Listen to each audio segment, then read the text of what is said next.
I'm good. That's all right. All right, we're live. My day's started. All right.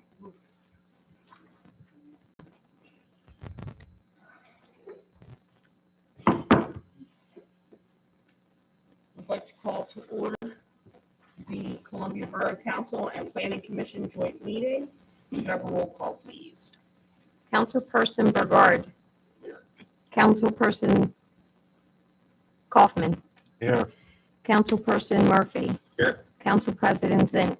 Here. Councilperson Geezy. Here. Councilperson Fisher. Here. Councilperson Stahl. Here. Mayor Lutz. And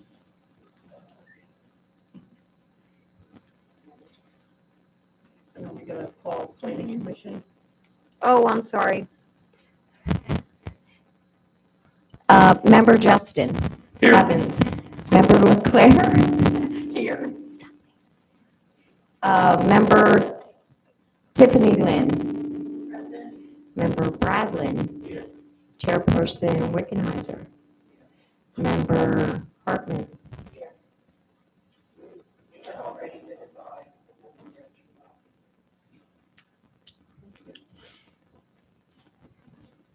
All right, did anyone want to offer an invocation? If you'd like, please rise for the room of silence.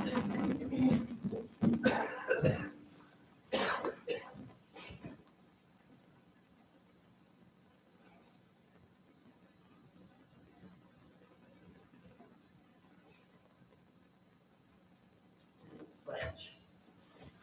Allegiance to the flag of the United States of America and to the republic for which it stands, one nation, under God, indivisible, with liberty and justice for all.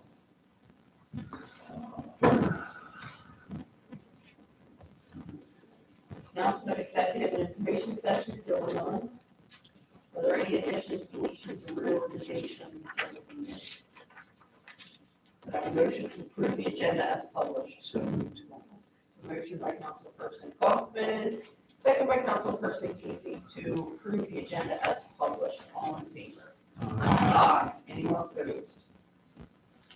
Citizen comment on agenda items only. I don't have a sign-up sheet. Is there anyone who wanted to address council?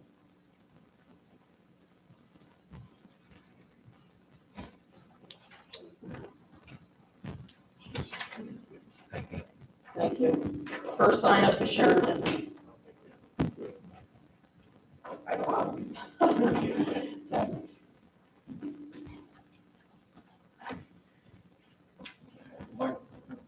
You're getting it, Frank. She's getting it. Oh. Did you?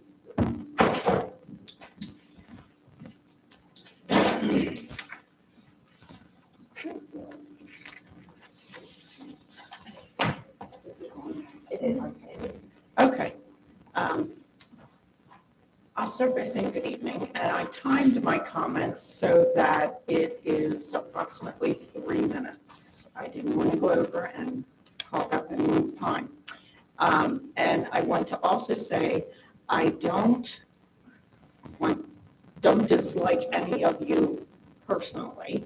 I dislike sometimes the decisions you make. So I want to start by saying that so that no one is offended by my comments this evening. And I'm going to have to read them because it's kind of long. So to validate my appearance here, I want to start by saying that my husband and I were both born in Columbia, and I've been attending meetings regularly for about 15 years, long before I ran for council and long after I completed my term. Many former elected officials drop off the radar after their terms end, and I was determined not to be one of them.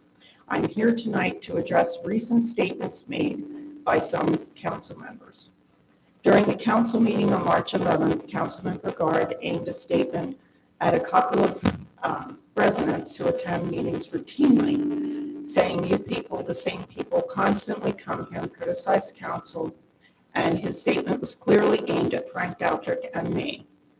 And I say this, Frank and I are paying attention, we're here, and if more people were paying attention, some of you wouldn't be seated at this table tonight. So the citizens are the government. and the government functions by using our money. We have an obligation to hold our elected officials accountable for their decisions on how that money is spent. Many of my questions and comments are about borough finances.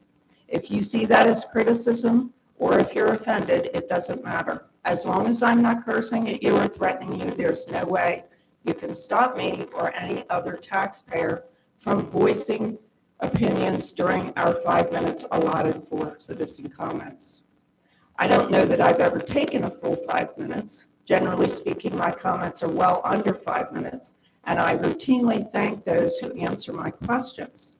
So I'll turn the tables and say, I'm offended at being scolded by any elected official because my comments don't. Who has been paying taxes in Columbia for decades, routinely, and has the guts to speak. We should applaud his determination. This is, as our former solicitor, Mr. Vonnebecker, said, democracy in action. He clearly understood how imperative citizen participation is to government. In contrast, I recall one council person asking how we can stop this, referring to Frank commenting. So referring to Frank and me speaking of meetings, Councilman Brigard went on to say that sometimes enough is enough. And to that, I say sometimes enough is enough. And that's why we're here. That's why we're speaking.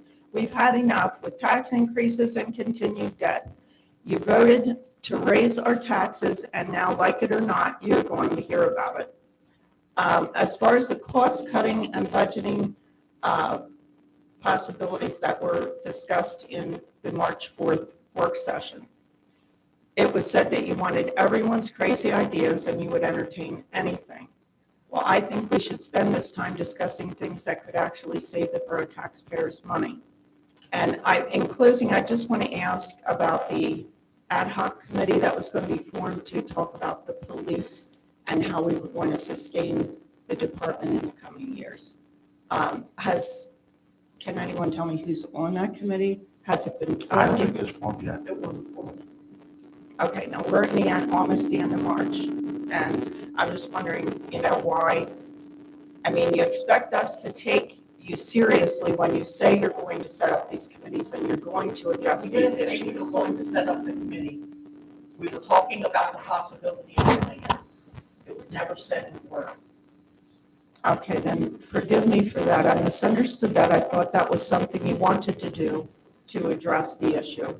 That has been put on the table for the last couple of years, and I think it needs to be addressed. So I hope you do set up a committee. Thank you. The next lineup is Frank Goucher.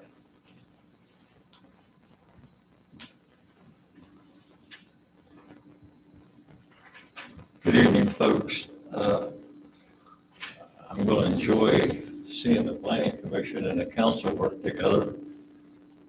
I guess I want to say thank you to the council members that come to the market house Saturday to protect our investment. I got a question here about where are we at with a market manager? What's the status? It's in process. It's in process. Okay, in process. Do we know how much money that we lost by letting people not pay their dues for the stands? This has happened years back. We had a fair manager because of that then.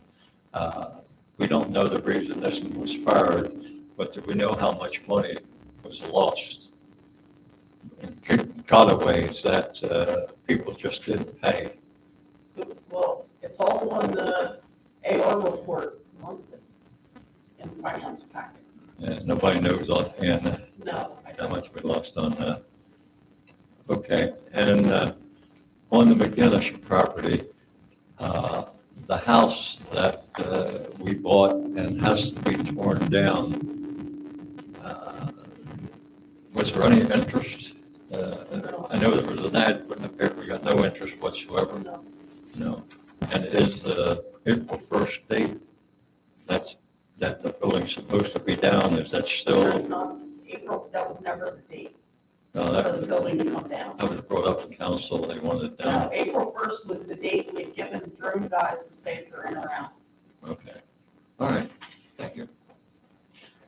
All right, is there anyone else that did not get a chance to sign up that wanted to speak? All right, I would like to. okay.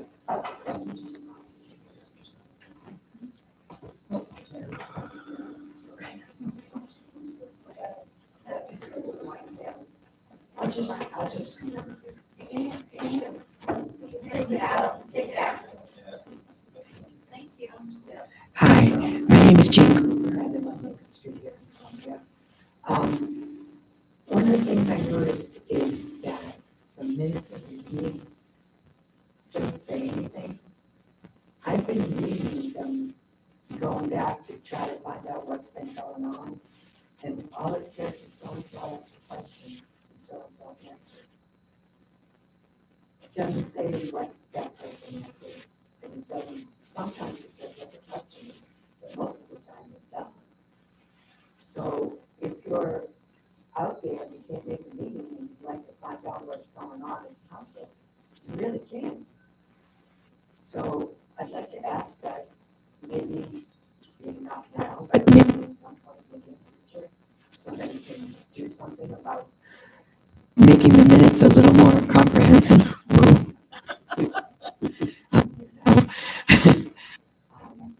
Just so that they say something. That's my comment. Thank you. Thank you. Thank you for your time. No, Peter, you're gonna do that, you're gonna break it, and then it's gonna be. Thank you for fixing That line was driving me nuts. I know, right? I didn't turn anything on, so I don't know what that line was doing. Yeah. I turned one down, that was right on.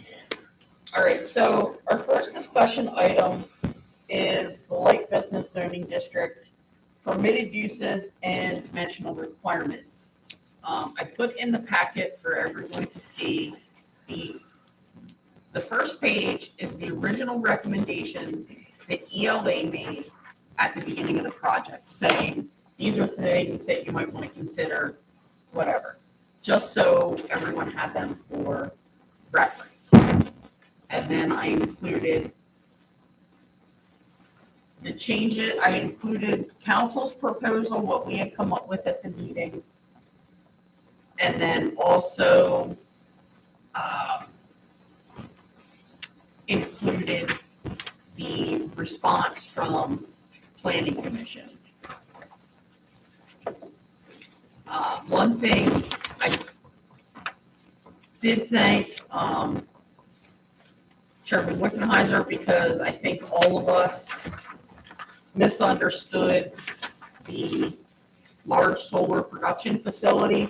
We were thinking that it was producing solar panels, but it's actually a solar collection, like a solar field. And so we don't want that. So that is a good change. I'm not quite sure how to go about this. I believe there were several several differences that wanted to be hashed out on let's do the table first. Okay. If I may, on our meeting on Tuesday, kind of prepared ourselves for this evening.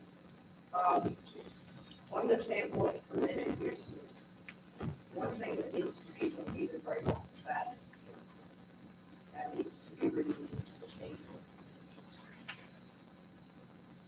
For one thing, yes, zoning has to address all possible uses. And where in this borough is there land dense enough to put an airport? So we felt that that should, right off the bat, be deleted from the permitted uses table. We had some discussion, not just on what we had previously addressed, this is supposed to be all. I don't think it's supposed to be on. Wow, no, that's still not.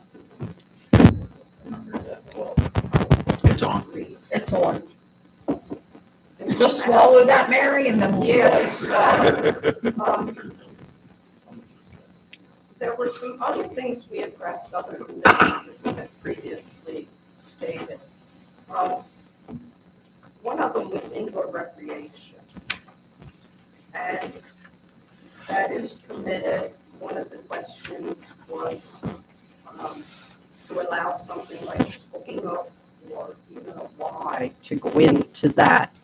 And we kind of wanted to clarify, there are those of us who feel that that would fall under that indoor recreation, but we don't know if it needs to be clarified within the table, okay? Mary, can we jump back to the airport for a second? Yes.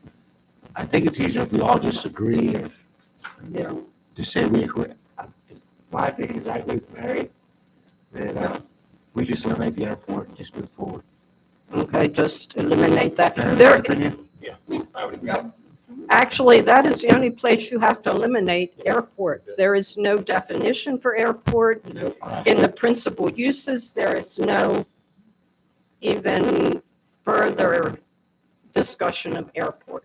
That is the only place airport is mentioned in the zoning ordinance, is in that. Like I said, we also discussed the indoor recreation. We have no problem with outdoor recreation not being permitted. So my question with indoor recreation would be nonprofit organizations. I don't, we're leaning towards profit. I understand that, but we can't, I I know. don't believe we can put in our code that to stipulate nonprofit or for-profit only. Right.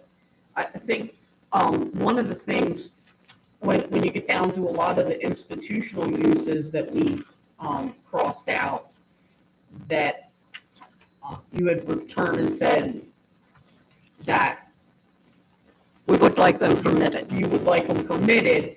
Our thought behind that is this property was bought to generate We tax revenue. realize that. And allowing the institutional uses increases our non-taxable properties. And that was something we wanted to limit out there. So you would not want something like a Spooky Nook out there? Wow. Talked about a satellite. You know, Spoken of, if it was for profit, yes. Yeah. But what happens if we say that and the CBA decides they want to put an indoor recreation center out there? That's a nonprofit organization. That They'd would be be tax exempt. Sure, I it's don't know they're nonprofit. tax exempt. They're not? Nothing property tax. CBAA They're is, tax Sure they are. exempt. Well, CBAA Property is. tax. Yeah. Yeah. They're nonprofit. So I'm looking. that's the fine line. If a Spoken Up came, we can always approve it, or zoning can always approve it through a hearing. I think that what we're asking is that you at least allow for special exception and not exclude it. Mayor Lutz agreed by excluding all these different, right of uses, that it's making it very restrictive. As of right now, that would be the only light business area zoned in Columbia. However, it's our last large tract of land. Really, this meeting should have happened earlier on, like we encourage investors to come and meet with Planning Commission because this is our biggest last tract of land. It would have been nice to be included and maybe come up with different ideas of use in the first place. However, at least if you make it by special exception, you allow for the right and not exclude it altogether, because there are a number of opportunities for businesses to come in that would generate taxes that are fitting with our Columbia 2040 plan. We spent countless hours, thank you again, Barb, for your help with that. And we did public surveys, and Deb LeClaire, thank you for fine tuning everything. We were supposed to continue with having more of those. Frank, thank you for coming to them. But with COVID and everything that occurred after that, we didn't. We went right into Columbia 2040. We felt we had enough information gathered from the public and felt that we understood what they were asking. But a lot of the uses that were removed from being permitted and straight saying no excludes those possibilities. And some were very fitting with Columbia 40. So we're just asking that maybe a special exception be allowed so that we can look at each one separately and not exclude it altogether. I have to just clarify something, because what you prefaced your statement with was wrong. I understand this should have happened a long time ago, but when the property was purchased in 2022, council had begun asking for this table of permitted uses to be updated for the light business zoning district.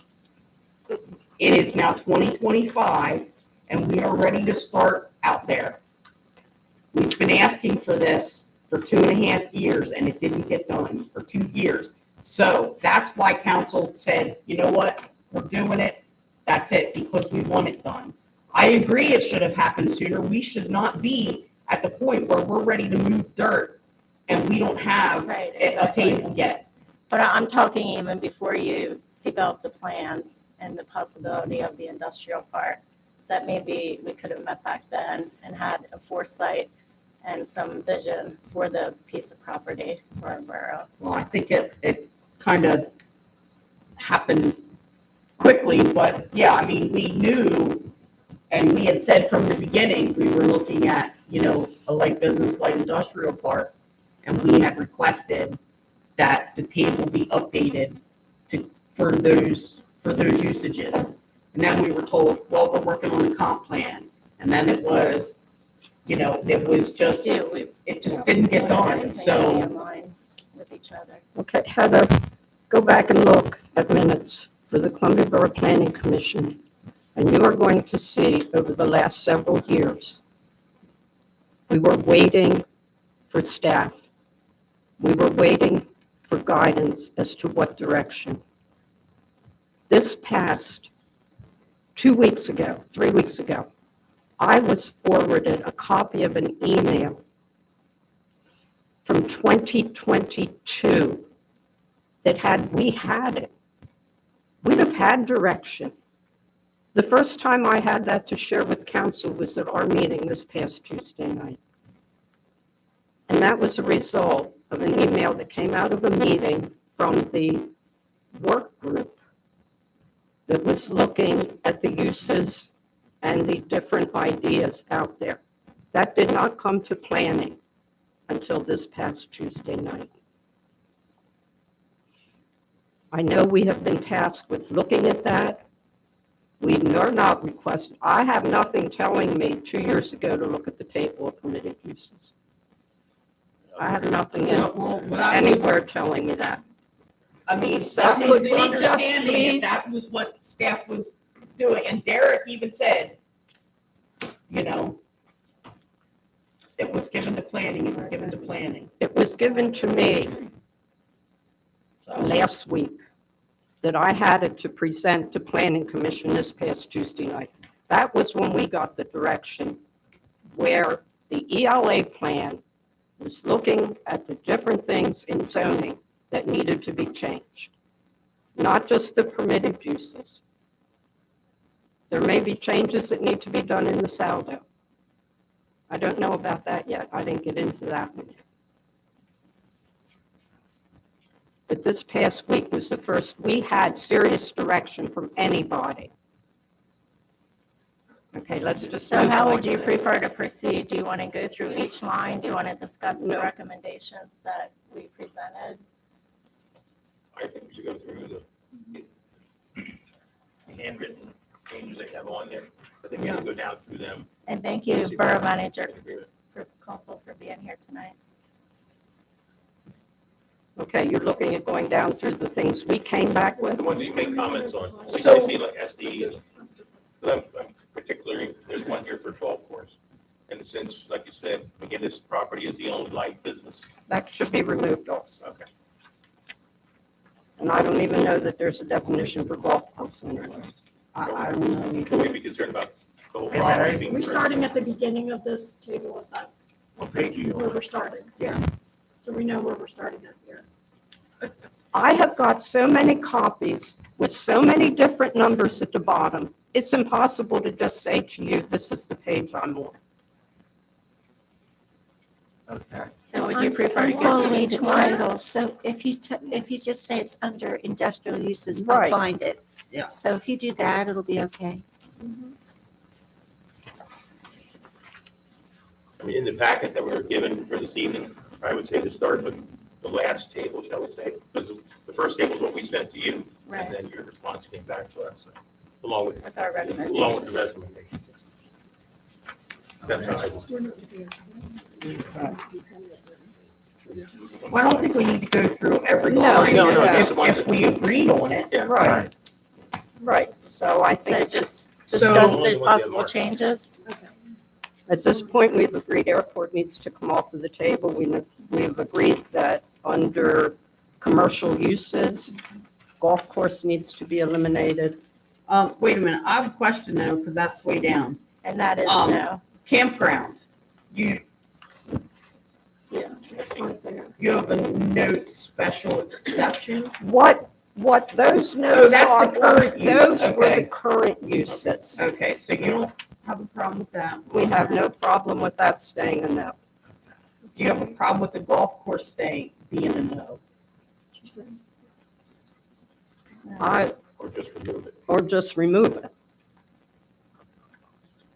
Is there a It's definition? not really listed as a, by definition.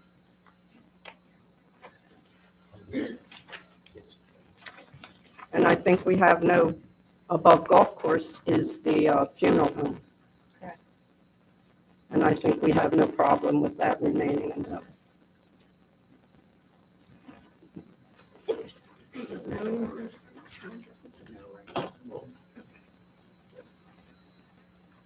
So that's a no. Picnic Grove is a no. Okay. Hold on a second. Okay.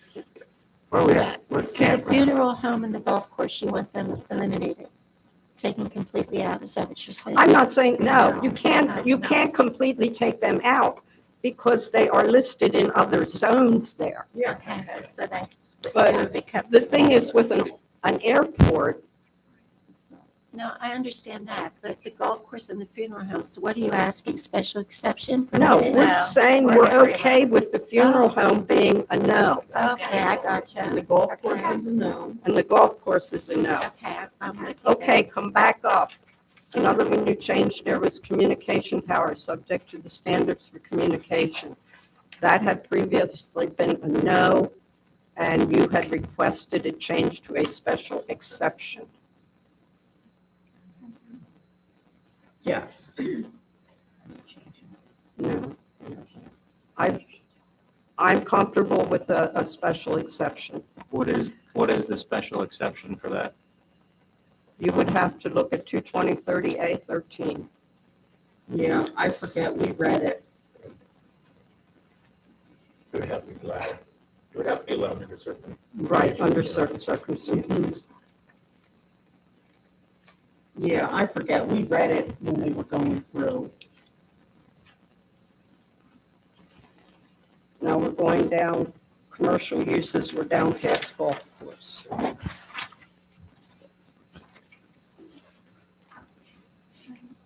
The next thing you had requested a change was a picnic grove private. And you had requested that be changed to no, which I think we were all comfortable with that. Well, indoor recreation is permitted, Right, Indoor. so we can just leave that go. and outdoor I recreation. think what it was you have further down here membership clubs. So would something like a Spooky Nook or a Y fall under a membership club or under a? No, a membership club is like, Right, the ham bones or the knights or yeah. something like that. Like Yeah. something like that. Social. So as long as indoor recreation remains the same, We're good with that. We understand that the reason you wanted to change outdoor to no was because of the idea of the conservation area out there that will also be a trail Let's see. and available basically for outdoor use. Right, and also, I mean, that goes in with the maximizing tax revenue. Correct. If you have like a golf course that's not generating, No, you know, that's a whole lot of open space that's not generating revenue. and then moving on down to the tavern, which may include a licensed microbrewery. That had previously been a special exception, and you had proposed it being a permitted use. And the only thing is that makes it easier for it to happen by being a permitted use as opposed to a special exception. Mayor, in our council meeting conversation, the definition between tavern and restaurant is quite confusing. I'm going to come right out and say that zoning ordinance needs redone. That is, Yes. I went through all these references to 220-30 in the zoning ordinance. A lot of them aren't even there. There is no reference to them in that part of the code. So you would prefer keeping that a permitted use then? I think that's why we agreed to that. Okay. Or do you want to change the word tavern to something more current?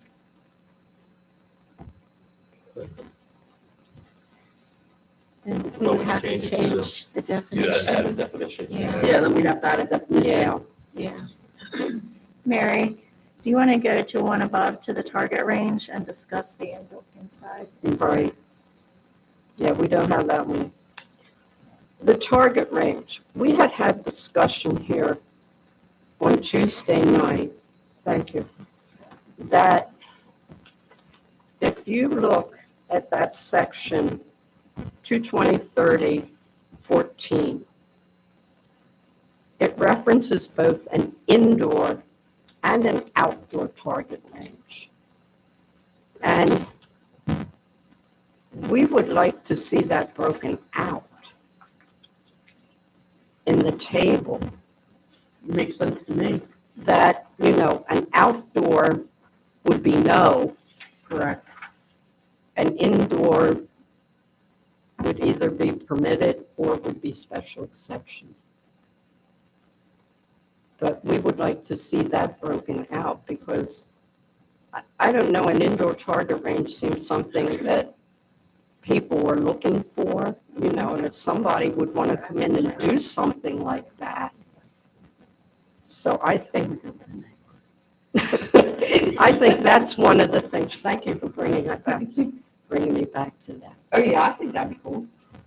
I mean, I'm cool with that. So I think that's something that's going to have to go to the solicitor to have fleshed out a little bit as to how we would list that in the table, and if there needs to be any additional changes to the section 22030, which is additional requirements for specific principled use. Because right now, what it says about indoor, it mainly pertains to noise and adequate ventilation. So I don't know if there needs to be something else in that section to address an indoor range. We also brought up axe throwing. Yeah. Well, that could Well, be the recreation indoor. Would that be I- That could be because, yeah, that was, it's. Yeah. Well, I don't know. I mean, they have it down by the river. Yeah. I mean, you're going for a target, so I'm just saying. Yeah, I mean, that could fit into numerous different things. Mhm. Okay, so like I said, I think that's something that will have to be looked into, but I think that's something that maybe somebody would like to do out there, And if you're just saying the target range is not permitted, to split it out to outdoor and indoor. Correct. And then see if any changes need to be made. I'm sorry, it's 22030A41, not 14. To that outdoor would be not permitted and indoor either permitted or a special exception. Does everybody agree with those changes? Yep. Like that.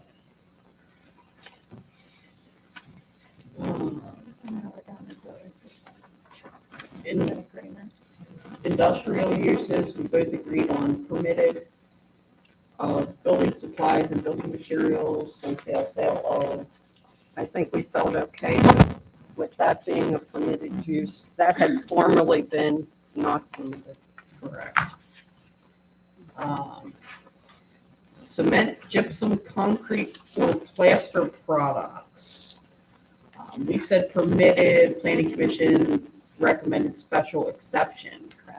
We would have to define what would be the, Right. what would be the criteria for the special exception.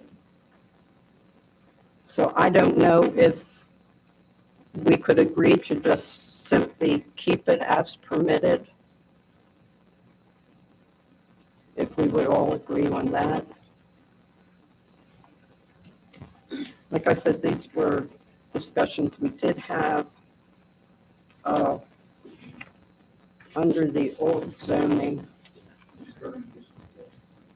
Yeah, the current use was a no. Correct, right, and we said yes. We said permitted. You guys said special exception. Right, so each case could be discussed individually. So what would be the criteria for the special exception? What don't you want? Anything unsafe. Well, that's OSHA. I mean, it's probably more relevant for the chemical, non-toxic chemical production, like. I think that's down further, the Yeah, next it's one. two That also down, was- but I yeah, think that was so- the one that we seem to have a little more concern Right. about for neighboring Yeah. areas. Right. It's like, who picks what's non-toxic? It's the zoning officer, so you're kind of putting the zoning officer in an odd position as to, Well, we already have a special exception identified for that, so So for I think with the gypsum, chemical products that are not highly hazardous or toxic. Going by the government table. Yes, yeah. well, what you sent to us, that was changed to permitted. Yeah, Yeah, what I meant was, if we do change it to special exception, that special exception criteria is already in established. place, because there is reference within the zoning ordinance Right. to specific government tables Right, regarding. whereas accident. with the cement, gypsum and stuff, Right. that special exception is not identified, Mhm. is not defined. I mean, I guess it was probably the chemicals more than anything. That was Right. the biggest concern. That was our biggest concern. Yeah, like- Not that you want to send people through another step, but something like if they are producing chemicals and things, at least it gets it out there to the public in terms of, the zoning here, going, here's what we do, here's the material sheets, it's non-toxic, here's how we deal with chemical spills, whatever it may be. So Just I- as, since it's a Special safety exception. thing.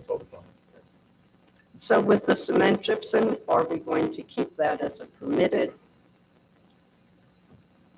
One of the things is, like, right down here at the bottom of Front and Locust, you've got that type of business. And they have to go to zoning for that. Right. Right, they have to go, Because it was in the riverfront. right, because the riverfront commercial was not permitted there. Right. So the thing is, in a light business, would you feel more comfortable having something like that in that area to allow it to be permitted? So to keep your recommendation of permitted. That's up to you guys. That's what Right. if you can live with permitted, that's where we're at. Okay, we'll leave that at permitted then. All right, so that one's permitted. Okay. And then I can live with the chemical products being the special exception. With that, understand, since that's already defined. Yes. Council, Yeah, that's good. special exception, there we go. Okay, flying right along. Large solar. Solar energy Yeah, production that we facility, wanna that change goes that back one to an to end. no. Yeah, That one goes back to an end. and Eric brought up a good point, is that in one of the last couple monthly meetings was, it's listed under, if you're looking at the table, it says manufacturing and or bulk processing of the following in large solar energy production facilities. It's That's why like, we thought it. making Yeah. solar panels in there, no big deal. But you look at the definition for the use, and it's talking about a solar Solar field. So there's a conflict, and, again, definitely not an attorney, but a lot of times in zoning, if there's a conflict in the standards, Yep. it goes to the applicant. So if you don't want the solar field there. Yeah. And it probably makes sense whenever there's a bigger change to this to pull that out and put it somewhere, because you're not talking about manufacturing, you're talking about energy production. So that one goes back to a big N, Yeah, that one goes back to an big end. old N. Transportation equipment we agreed on, package delivery services distribution center. We put that as special exception. The issue with this is we need to define the special exception. Right. Because that package delivery had previously been a no. Correct. Not permitted. As well as the transportation equipment. Correct. So there needs to be a definition for that special exception for package delivery. Yes. Okay. And I don't know what we need, you want guidance on that special exception? I think we would need it. What I would like to do on my own is go search out some other municipalities and see how they define something like that. That if I can find a wheel that's out there that I can put on my buggy, I'm going to take that wheel and put it on my buggy instead of building a new wheel. I did some research after we met and we said about the special exception and because we were talking about the warehouses and things like that. And we wanted the special exception to be, they gotta exit down on 440. Now,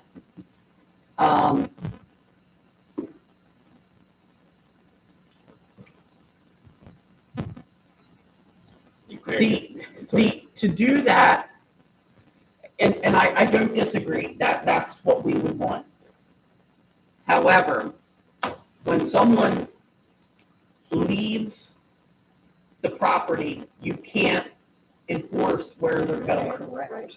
So we can say, oh, you can do this as long as your people are going to exit here, but the people coming in and out of that warehouse are separate contractors. They're separate customers. So they're under no obligation to follow that. Just like with, then I also thought, well, if we want to maintain character of the neighborhood, we want to limit the light, and we want to limit noise and hours of operation, and it's next to impossible to do, because then we're depending on someone policing that. But you can deal with the lighting on that property. Well, the lighting, yeah, but And you can deal with the noise to some extent with your buffering and right, landscaping and things like that. And but you can't once they enforce leave the the timing. property, no. And once they leave the property, you can't,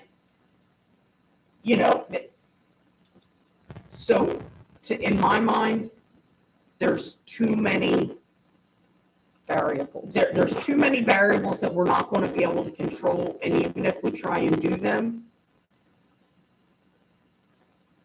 there's too much chance for, too much risk to adversely impact the neighborhood.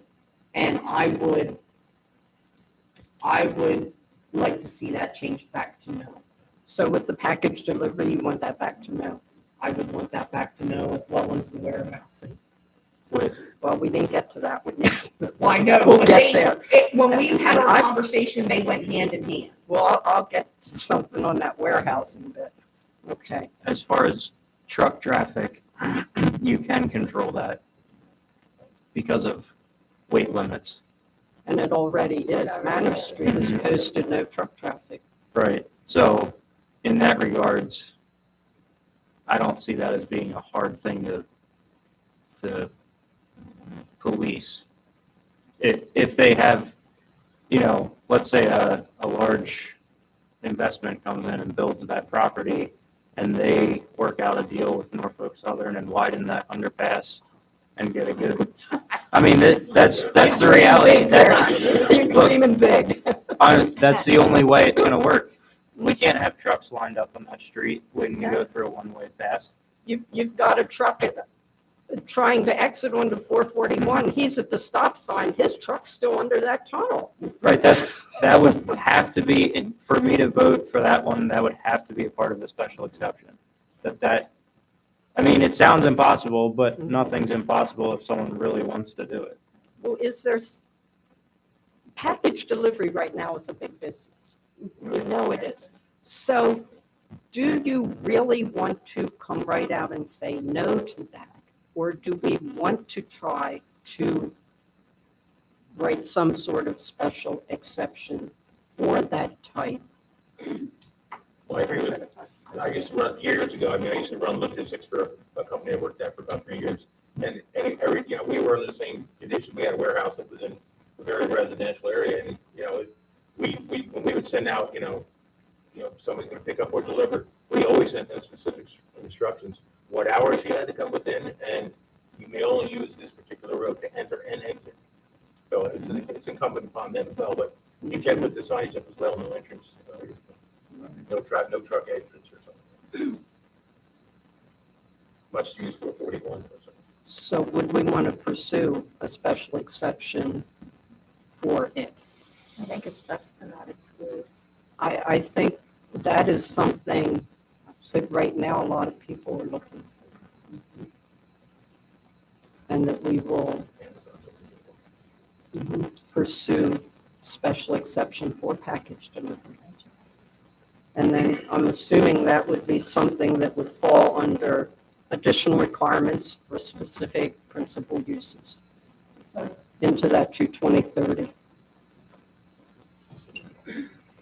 Is this something that we should ask the solicitor for his direction on, or is this something? He's already, he was at our meeting. He Right. had no problem with it being like that. Okay, so he's aware of that at this time, and that we want to retable it as a special exception. Okay. I just think saying no to that. And then you know what we want as this special exception. Right. I mean, one other comment on it would be, maybe we can't write a special exception that says you must widen this specific underpass. In order to. Like, maybe that's not legally No. acceptable. No, it's, must exit immediately onto State Route 441. Right, but we don't want that to be used by trucks if it's not widened. So, if someone, even if it's written, even if we decide to make that a non-permitted use, if a group really wants to put something in there, they can come and appeal. And we could then say what specifically needs to be done, right? Not a special exception. The special exception gets the applicant to zoning. That's where the applicant will say how many trucks are coming in, what size trucks. If the zoning hearing board doesn't agree with that, it's something that isn't in the zoning ordinance, then they can condition the approval, and they have a list of conditions. Reasonable conditions. Right. Yeah. Right. Mhm. And widening the tunnel would not be a condition. That's not a reasonable condition. It's not a reasonable condition. Sorry. But certainly the size of the trucks, the hours, the route could all be as a condition. So if we can't have what we want in the special exception, are we chasing our tail here? limit the size of trucks. Some of you might be a little bit too large. That could also fall into like a small UPS hub. Yeah, Yep. like a smaller truck. Mhm. That's what I think. Limit the size of trucks. Well, I mean, Amazon will come in, I mean, they don't use the necessarily the big ones, they're, well, the big ones come Bring in it, come in and drop it, yeah. and drop them. The same way it would be with UPS, a UPS hub, the big one brings it in and, so I mean, you're still looking at the large coming in, just not as frequent as the small going out. But that would be part of the condition. Right.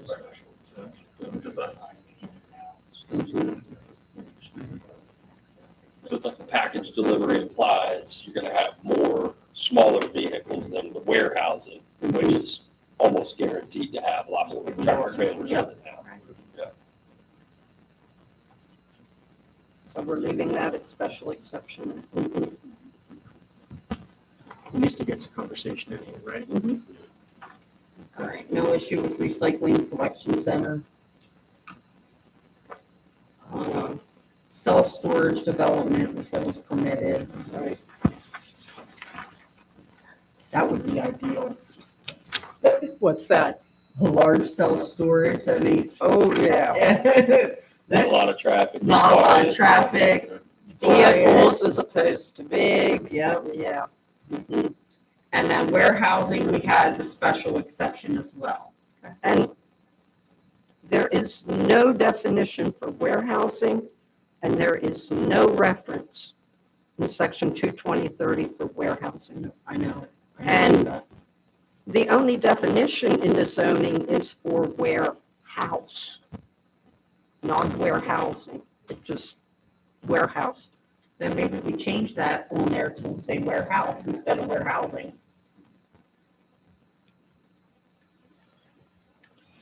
And then I think some of our concern, well, you had to change from a no to a special exception. You know, as a warehouse being part of a business where they would have to store their, I'll say raw material, not necessarily raw material, and to store their finished product. That was some of our concern about that being a special exception. Because it's not listed as an accessory use to anything.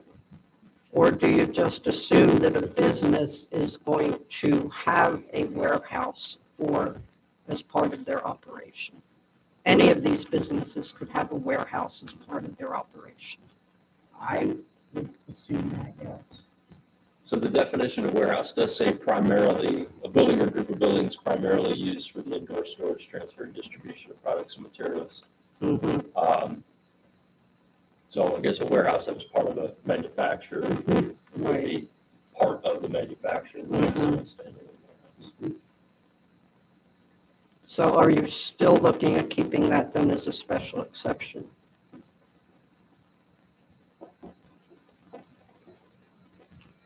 It was previously a no in the current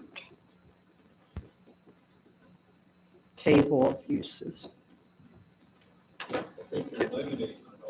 Right. Right, and I think that was That our was our thing, was discussion. we wanted to make that available.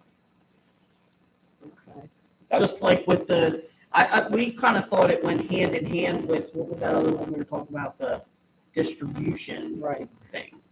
Package delivery distribution center. See what Sawyer proposes, maybe it fits the bill, maybe it doesn't. Let's just get them in and have the conversation. I'll lock them out. So the warehouses, because I don't think they have criteria in Well, you got that. 30. That That's is probably a good one to get rid of. Standalone. Right. Yeah. Like I said, if you have a manufacturing facility that has warehousing on it, you Makes sense. you would consider that to be part of the Yeah, manufacturing. that's Yeah. Or this would just be a accessory, like the warehouse. accessory, Yeah. yeah, And that's where you want to make sure you're specific about things like access. correct. It's almost like it's implying that's probably your heaviest tractor trailer. Right. use would be the And I warehouse. think we can have the special exception language for warehousing be pretty much the same as the package delivery and distribution. I think they can both be the same.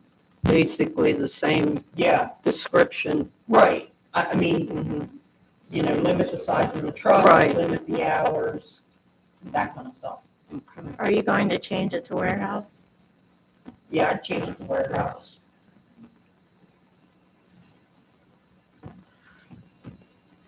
You're talking the page 27, right? Yes. Yeah. And then we have welding, no one had a problem with that being permitted. No.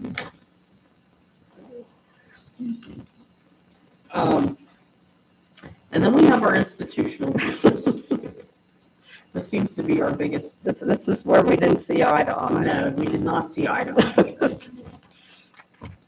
We fully understand about wanting to generate a tax base.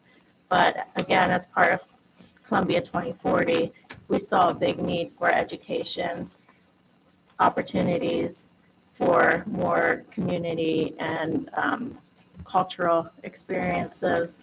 And we felt as though to permit those, there are plenty that are not for, that are private, that aren't nonprofits, that can generate taxes, but also provide what the community was asking for in that area, to allow for more education and more cultural experiences in Columbia. A large example would be, if you're familiar with in Lancaster, they have the Mulberry Art Studio. That's private.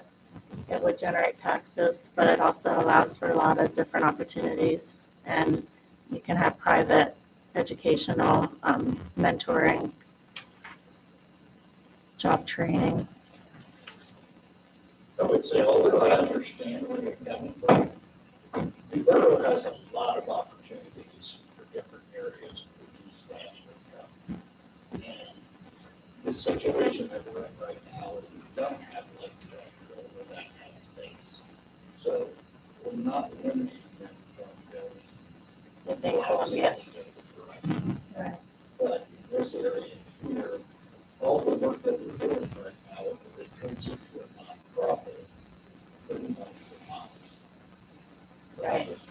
We were thinking the for-profit options, but then you could You can't limit. differentiate. Right. Yeah, right. It's. Right. Right. You're just not going to decide for that. So I would still lean towards no for all three. I mean, I could see it being permitted if there were limited other places in the table that it was permitted. But here, it's permitted in every other zoning district. I mean, it's not, and this is just, there's only one place in town that we would say no. I don't see that as an issue. So then the one under there, the daycare center, we felt No, wait. So are we comfortable as planning commission with agreeing that those three, college, university, educational, and support buildings, community center or library, cultural center or museum, be not permitted within the light business zone, given that they are available in every other zoning district? Are we comfortable with that being no, those three items? for that specific area. Since you can't Okay, just differentiate between tax base so we're and good with non-tax. those. I actually, looking at another borough within the county, two of those are permitted, and the cultural center and museum is not permitted. And what I was looking at was another municipality has what they call a campus industrial zone. And within that zone, two of those were permitted and one was not. So we are agreed that council's recommendation for those being not permitted would follow through. To the daycare center, I would like to address that as an accessory use. it's in here under Like an institutional use. And I felt So it would be an accessory to a business? it would be back here under accessory uses. It would not be here as an institutional use, which now they are permitted, and you have requested that they not be permitted. The adult daycare, the daycare center, child. There is no definition for a hospital within our No, there's not. zoning. There again, you have a membership club, which is permitted. Nursing home or personal daycare, place of worship, and the school. Those you have all requested to be changed to a not permitted. They are currently all permitted. I don't know that we had any issues with any of those being not permitted. Okay. We just felt that the accessory So that use would be a great benefit for employees. I think It's a so. large. Yeah, that takes us Business. down through the institutional into the public semi-private. And we had no problems with the change of the government facility, emergency services, publicly owned recreation, swimming pool, non-household, or U.S. Postal Service, all going from either special exception, permitted, to your recommendation of not permitted. Are we good with that? Okay. And then we get into the accessory uses. And the one that we would like to see maintained is the daycare, child daycare as an accessory use. Yeah, I would agree with that. And that has It's like to, a typo or something, because there's not. yeah, there's There's nothing there. Yeah. There. Yeah, I would put it there. Yeah, so, I'd actually put it on cross on also. mhm, Yeah. Get any business that wants to provide. yeah, Daycare is part of it, probably. that it should be permitted in any of those zoning districts. I thought we talked about that. Okay, I thought we could say. and No, we didn't talk about it in the accessory use. And then under the miscellaneous use, the consultant for out there had made the recommendation that a parking lot as a principal use be allowed. And Yeah, you know, I'm not quite following that. I think that was, here's why, Mary. Was it that one off of Manor Street at 11? Because initially, when we bought it, it was all those different parcels. Mhm. So they were looking at it in terms of keeping all those individual parcels. And they didn't want someone to be spanning two parcels and not be able to put their parking lot on this parcel. That's why they did it that way. So I think that can remain. And Yeah. as far as raising livestock and crop farming, you gotta be glad you had crop farming permitted out there for the last several years. I know, right? Anything on Yep. that. Except for the flags. Yep. So I will ask my planning commission, are you comfortable moving forward with these changes to the table of permitted uses? Are we in agreement? Okay. Yep. So what we need to follow up on is the special exception for the package delivery and the warehousing. Mhm.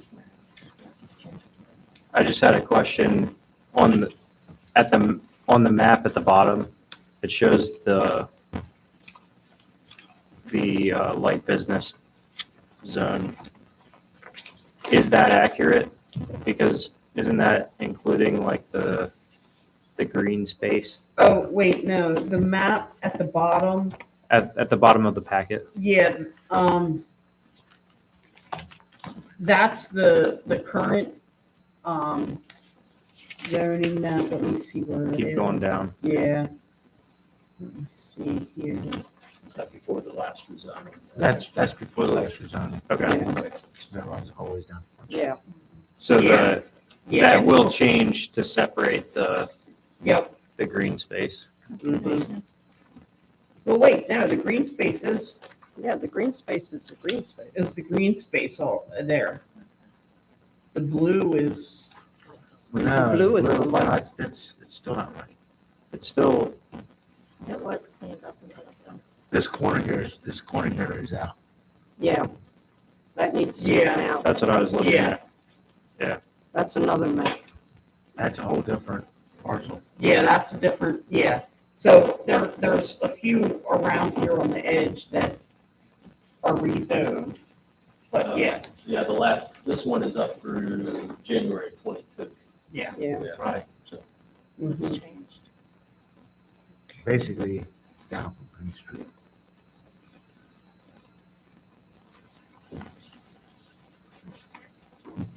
So.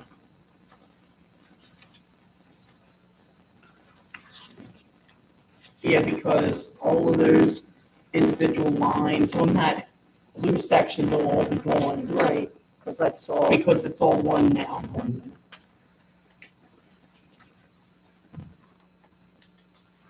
All right, how, Okay. how long can we anticipate that taking to get the special exception done? I mean, because I know you want to move forward with this. right, we do. I mean, we need to get it moving because the project, we have our April NPDES permit Right. I'm and aware of that. we have the demo out for For the bid right house. now for the house and And the the, pads and the, and the walls, yeah, that stuff. what's left of the house. Yeah, that's out for bid now. And the plan is to, accept that bid at the April 22nd meeting. Okay. And then at that time, assuming we are moving forward with the remediation, we'd like to put that out for bid April 22nd. Okay, our next planning meeting will be April 15th. And I will work to have something that we can look at to approve, to make recommendation to you. And then you would be meeting on the 22nd. Well, can we send it right to Lancaster County from there? I think they have to look at the ordinance when it's ready. Mhm. They're required by law to review the ordinance. Yeah. Like a direct, Yeah, I mean, I'm just trying to figure out how we can move this because, Can we just send it with the change to the table as special exception? Or do we need to have those special exceptions outlined, defined to send to them? I'm looking to you, Justin. yes.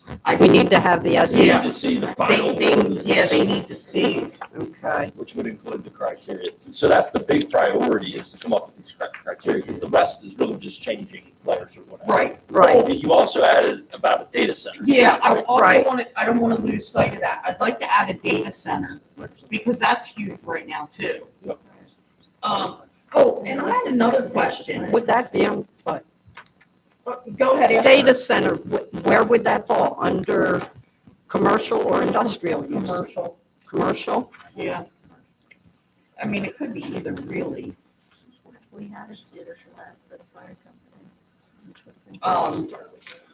So, question.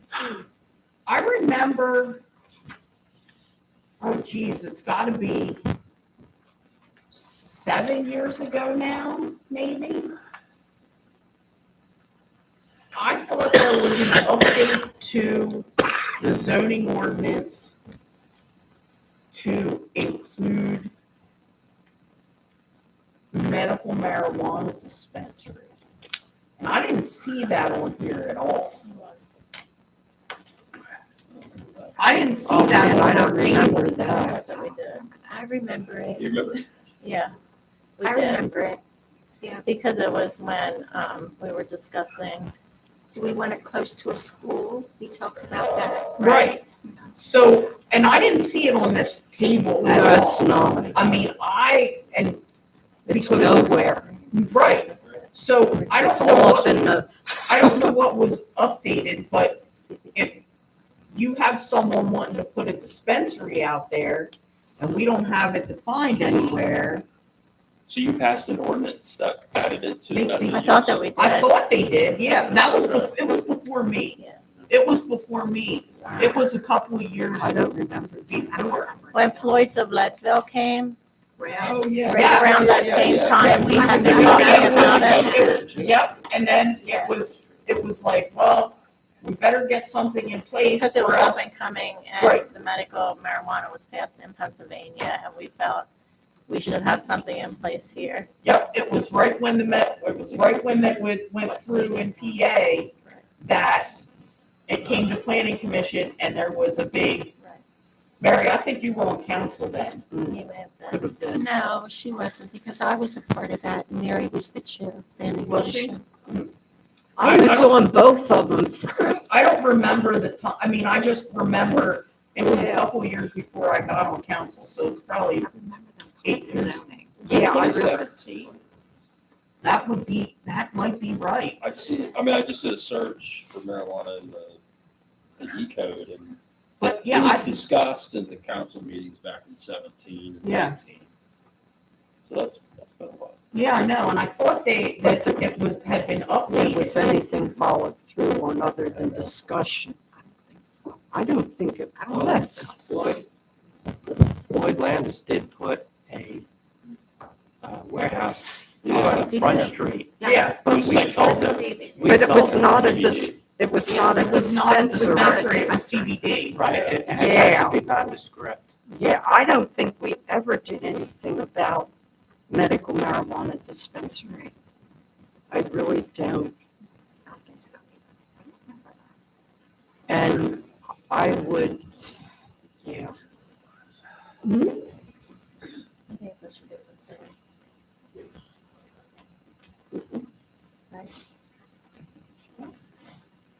Well, just like Ordinance 855. ordinance That's 850. what's said in our planning commission minutes from August 2017 regarding ordinance 855, regarding zoning of medical marijuana facilities into the light industrial district. So ordinance 855. There's an agenda 885 too. November 13th, 2017, that has on it, consider,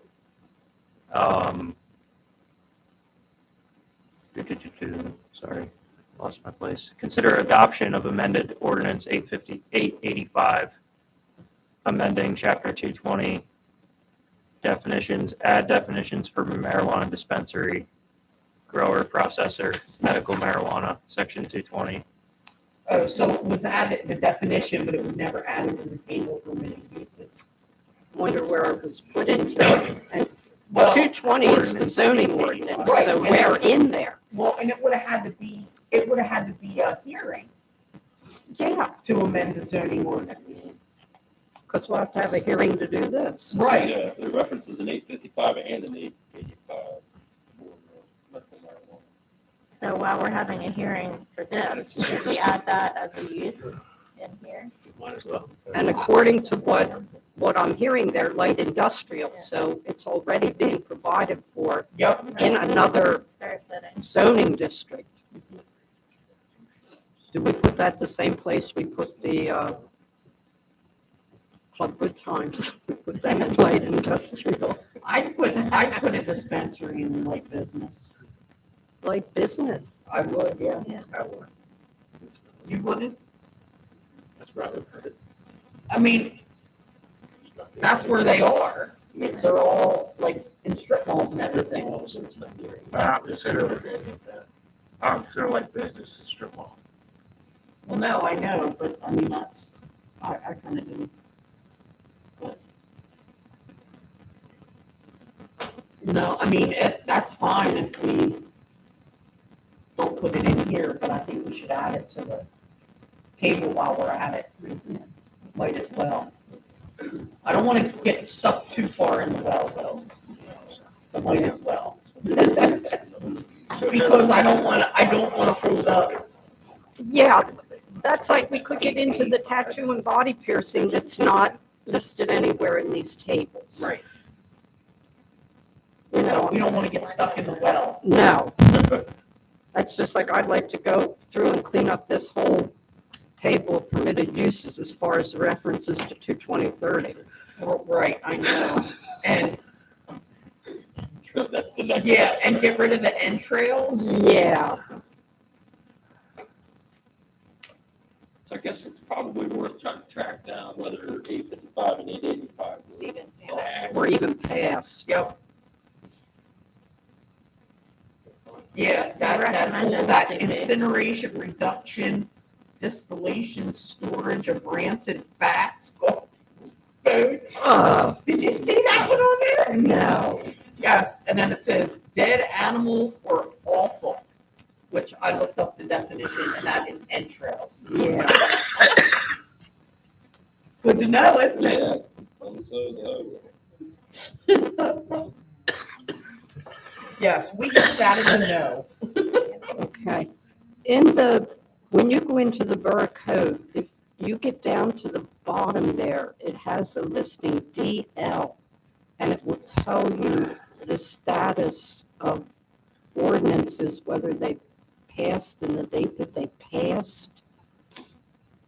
which one is that? You know, you come down through the chapters and Oh, down the past the disposition, locker yeah. trust and all that, and there is, For 885, the one you're talking about, in that table, it says not yet adopted, and there's no date. Right. so 885 was It not was adopted. recommended and Peter, forwarded, what but I month don't was think it that was agenda? adopted. So the one where it was discussed was 11/13/2017. And it was adopted. No, it was just on the agenda. Yeah. Now I'm looking at the December meeting in the minutes to see what I can find, but I can't find the minutes for the 11/13 meeting. So are you willing to address that? Well, if it wasn't adopted, then I don't think we wanna. It must just be 885. 855 must have been a typo in the minutes, because 855 was chapter 1, article 2. Yeah. So 855. The only thing is, if something is not addressed in your zoning, it's permitted by right, correct? Do we have a catch-all? Use is not provided for. I think we do. Yeah, see, Use is not otherwise provided for, something like that. all Not, uses you're that right. will be unable to comply with the performance standards of this chapter, especially including the environmental protection requirements of And it was Article adopted. 5 is no. Yeah, that's what it says in the minutes, in the Borough Council minutes. To adopt amended ordinance 885, definition to add marijuana dispensary, marijuana grower processor. It was motioned by Mary Wickenheiser and second by Cleaver Heisel. Where are those at? Yeah, it's still on the list as not being adopted, so maybe it's just, it hasn't been codified in But then here, like, Right. in here it says not adopted. Yeah. Not yet. Oh, no. So you found the minutes. Actually, they were in a packet. I brought up one of Well, I them. have it signed here, and it's signed by Kelly Murphy. And, I have it signed by Kelly Murphy and Greg Sod and Leo Greg Lutz. Sott was borough manager. That's going back. Yeah, Greg, Wow, I found it, it's in the J drive in the ordinance folder. So so it was adopted, there should be, Adopted November 13th, 2017. but it was never incorporated into the code and the tables. Nope. It's never codified. And what chapter? Get that reading. Yep, 220. That's all it says is 220. It says section 220-19. And it gives the definitions. And table of permitted uses. Yep, And it was done as a medical marijuana. yes, it was. Good Yeah, luck. you want me to email it? So what's the next step with that? Well, medical Sounds marijuana, like everything's been done except for. go to massage It parlor. has to be put in the, Yes, get it in there, right? we would have to How put much it in the else is chamber. codified? Oh, That's probably a rabbit hole. Codify our counselors and everything. Okay, so is Well, that a there was a catch? period where, There's so many mistakes. yeah, where it got pulled out of being codified, and I remember that, we cautioned strongly, I think that was.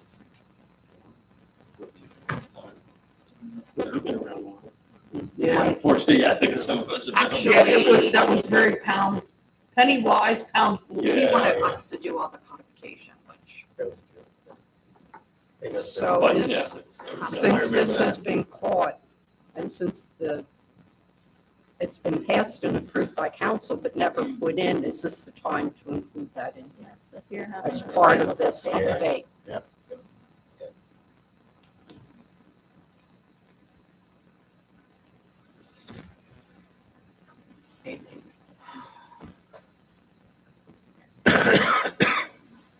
Mary, I do not have everyone else's email, so I am just gonna I'm just including you on this email with I'll that, forward the plan. and so you can forward the planning, because I didn't want you guys to think that, but I didn't have you in my Thank in my you, book, so I'm sending it to Mary. thank you, Beth. So it's just the PDF of the signed deal. Oh, and it's missing a subject, by the way, because. Okay, okay. And, Doing too many things at once. Okay, so Okay, are we in the same position then with the tattoo and body piercing, that has never been incorporated, but that ordinance was passed also? was it? I don't think we want that out there for sure. It was, We have enough of those and. we do, exactly. And they're popping up more and more. it was passed as tattoo and body piercing, but when you try to pull it up with the code, you have to go body piercing tattoo.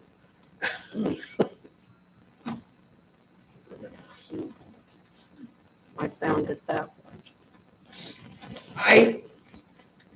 I fear that there's still discussion to be had on, I think there's still disagreement on zoning districts and so forth for that. And I don't want to see the light business held up It's raining. because there's discussion, because, yeah, we can't. come I to would agreement like on to- that too. I would like to see, when these types of ordinances are passed, that part of that ordinance would be to specify zoning. Oh, I would agree. That we don't keep going back and saying, okay, this was passed, now where do we put it? You know, that should be part of the discussion. If you want it, you need to decide where you want it. Exactly. We're kind of digressing here. We are, we are. But, yeah, I mean, I'd like to see that done, but at the same time, I don't want to hold up the light business. Right. I don't want to be in a position where we have people ready to purchase the property and we don't have this nailed down. I think with the medical marijuana, you've got that ordinance, you've got it You ready got to it. go. Just incorporate, yep, that's ready to go. Put that in I there, think the question is, where does it go in the tables? right? Was it in the ordinance? Did it say which I district? don't think so. None of the No, it ordinance. did. It does. Did It does. Light It does. industrial. Light industrial. Okay. So Yeah, it we're says good light there. industrial, so that's But does- easy. Does council want it in light business? That's the other question. Do Light you want to business or make that no? available? What? Do you want to make that available there? I would say yes. Seems like a better fit. You better spend it, have it. Definitely.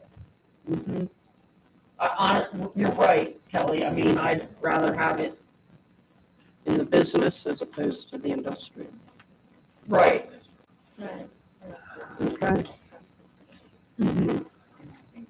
Comments from planning, business or industrial for marijuana? Where their leads was gonna be. Right. That's, so we could get that. Well, no, I think, Is that what- I think, just remembering what was happening at those council meetings, I think it got to the point where anything we don't want anywhere, we're just gonna shove into light industrial because that's such a small, you know what I mean? Like, I It's a think small area. right, I think they were just shoving everything they didn't want anywhere else into light industrial so that they could say it was there. Yeah. At least that's the tone I got from the meetings. Mm-hmm.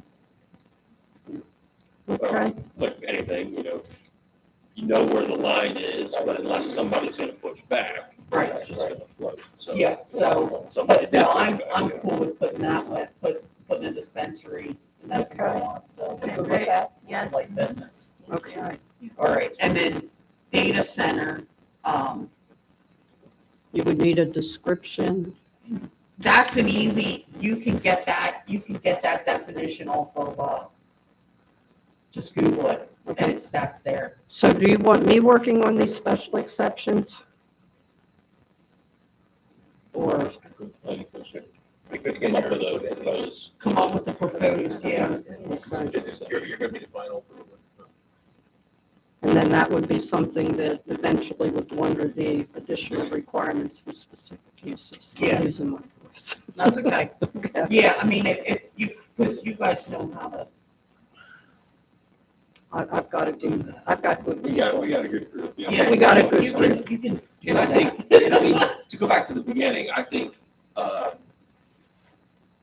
I just think wires got crossed, that you needed us working on this as a party, because when the short-term rental came up, and it was a Right. priority, we jumped on that. I think it was just probably, there was a gap, Yep. for that, so.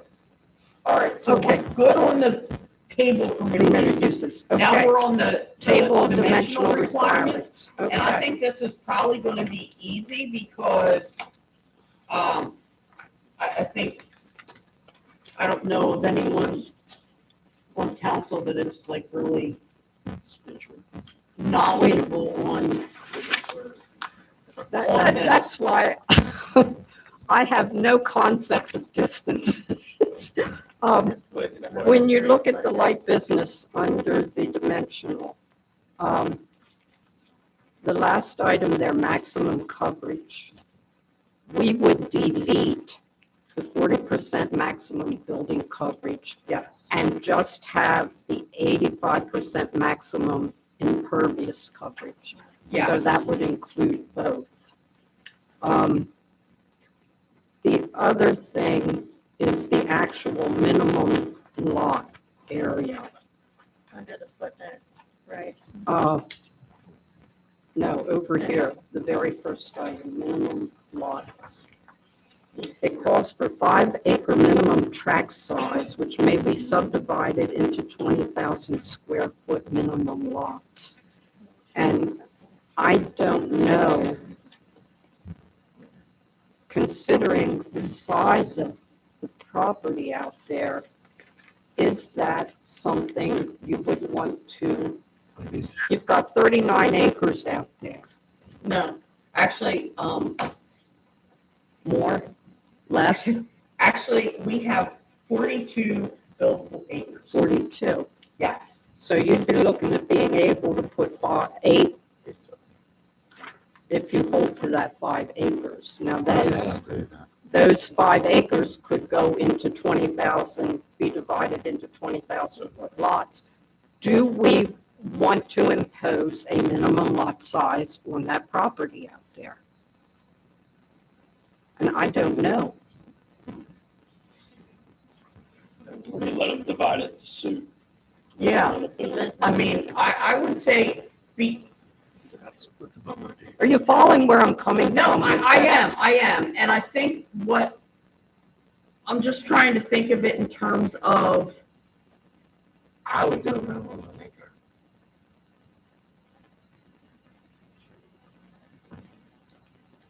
What do you say?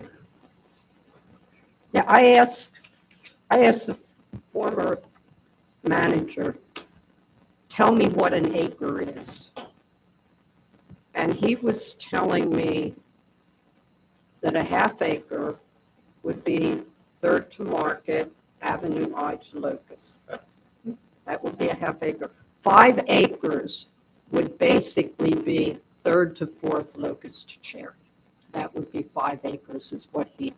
But acres aren't always square. Sometimes acres are long, I- triangular. That is how he defined Trapezoidal. the area that an acre would encompass. So an acre is approximately a football field. Maybe an acre is this, like a track. No, you're not gonna, right? It's still an acre. My point is. Yeah. Let's say a football field. Okay, keep it, okay. You're looking at a building on there. One, or subdivided into 20,000 square foot building. But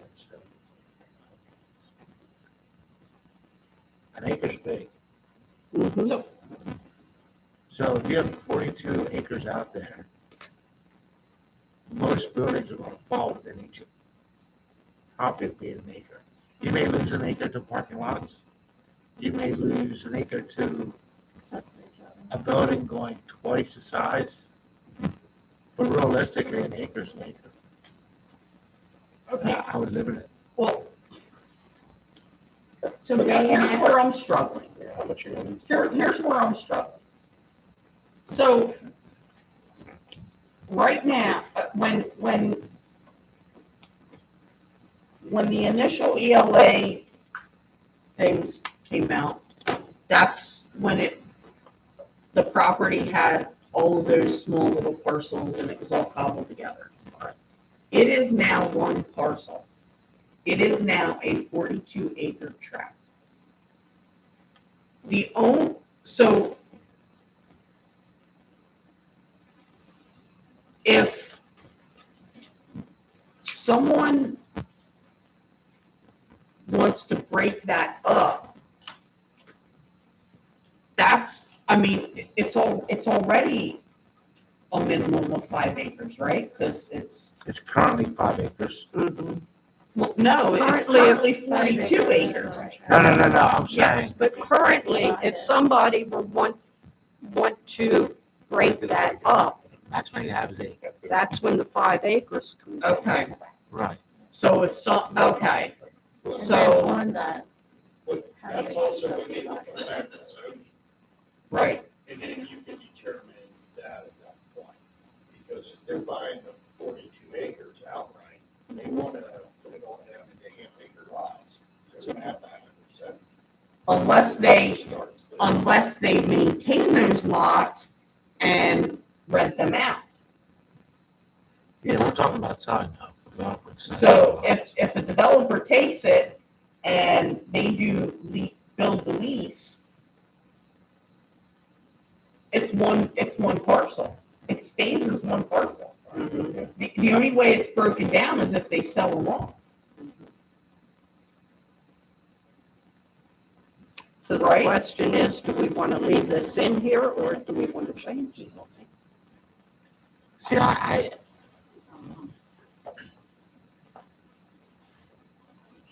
what High does with all those properties they have off of, Well, right, that's what I'm they thinking. own everything. Right. I mean, and I think so. And the thing is, no matter what they do in there, they're still going to have to come back for stormwater issues and everything else. Right. You know, right.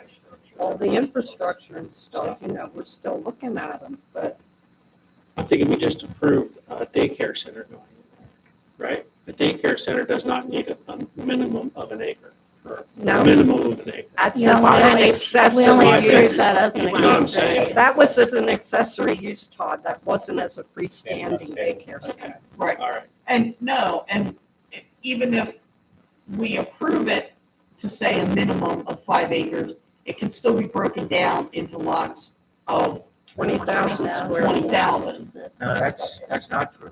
Minimum, that can be broken down into larger. Correct. Yeah. Can be broken down into 20,000 square foot minimum. I think whatever gives a potential buyer the most options. That's why I brought that up. Yep. So with that thought, does it stay, or do we have no minimum lot area for the light business zone district? Like I said, I have no concept of size when you start talking Yeah, feet. Me yards, neither, acres. me neither. I'm like, what is 20,000 square feet? Like, Yeah, light industrial is going to take up size. It's not a trailer, that's for sure. Right, And it's right. not a shed, that's not for sure. It's not a duplex, that's for sure. It's a facility that they're either making, baking, taking, breaking, making, something in there, right? It's going to have to be a facility where employees gather and with a parking lot. Yeah. So Parking lot. I think, because the other thing is, I'm thinking, yeah, I think it's a moot point, to be honest with you. No restrictions, let No people do. restrictions for minimum lot area. That's what I believe. I mean, I used to live on 7/8 of an acre, so I can visualize what it, what an acre is. I'm just thinking, just to get probably the amount of parking you're gonna need to make it like a small office building or a small, like a dental center or something. It's gonna be a tight fit, an acre. So, I mean, if you give it any size less than that, how are you gonna fit it in there? Yeah, I think an acre minimum. You guys, And I would concerned about the 20,000. you look like you have an idea over there. Well, no, Maryland just looked up and gave the square footage of an acre, which is, 43 is on here. so this would be basically saying half an acre, 60. which most businesses would require at least that much anyway, if a house is quartered. Especially when you include the business space and the parking, and if they have an accessory building. So if you have to put something in, let's put it like on the side of airing. That's what we're saying. Do You you don't want have to anything? put it in. The more you specify, the more you restrict. That's right. Don't put anything in there. You can get away with that. Well, look at some of your other ones. They have 15, in the downtown commercial, 1,500 is minimum lot size. Institutional is 3,000.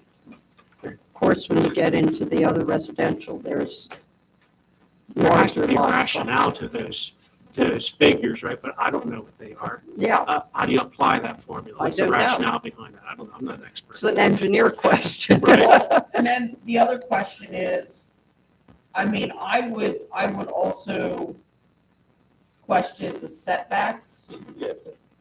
That makes it. the setbacks. Apparently, what we're looking at is that entire property. So these setbacks apply to that entire property. They don't apply to what goes inside of it. Yeah, but you gotta watch. Right, but just like if someone buys it and re-breaks it up into parcels, then those setbacks would apply. Right. And it's 40 foot if it's next to the residential district. We found that out. Mhm. So it goes from 25 to 40 where it touches a residential area. So the ordinance already has a little extra buffer for residential. So the recommendation was basically minimum yard setback of 25 foot. And those were basically the recommendations. And on here, that footnote applies to adjacents to residential properties, which is, So we're good on the setbacks. I think we're good on the setbacks. I don't think anything has to be changed there. What about the lot width? That's a minimum. Minimum lot width. At the street. Mhm. So you're talking about like an entrance. Yeah. So this says With it's got to be entrance, 80 feet at the street, basically. So you can get in and out. Yeah, Right. Is that what you mean? With. I don't think there was any issue with the setbacks. So do we want to eliminate the 20,000? And you already eliminated the 40% maximum building Right. coverage. So are we changing the minimum lot area? Was there one thing, I'm in favor of scrapping that.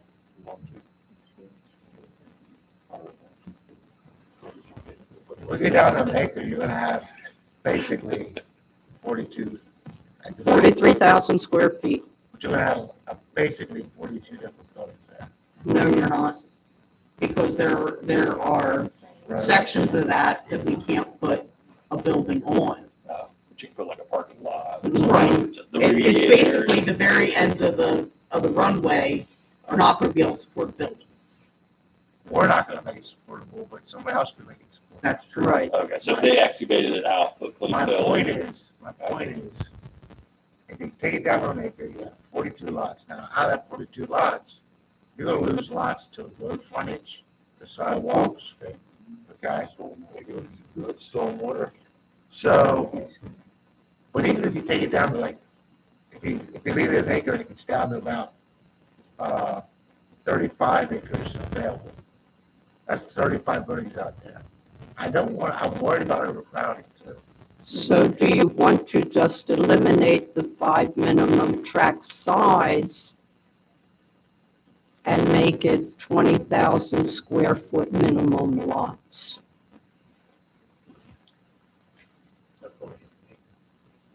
That would be roughly a half an acre.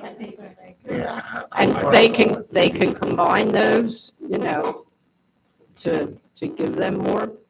5 acres is too much, in my Right. opinion. Mary, just to define it a little bit more, because you said you can't pick Right. the size.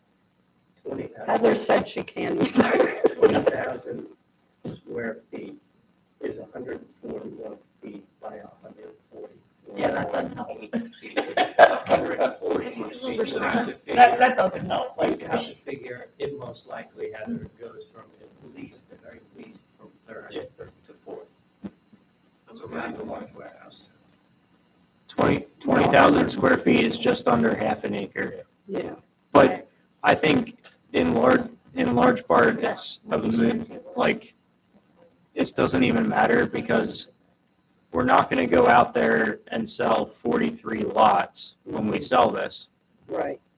We wanna sell it to one buyer. But And we're not doing this for us. right, I know, I'm just saying, like, if every lot, if they were sold into lots individually and every lot had to have stormwater and all that and its own parking, then of course 20,000 square feet is too small. But most likely, and what we're after is someone to come in with a plan. They set up the stormwater for the whole site. They come in with a plan for the buildings, where the parking is, and it's all one lot. It stays one lot.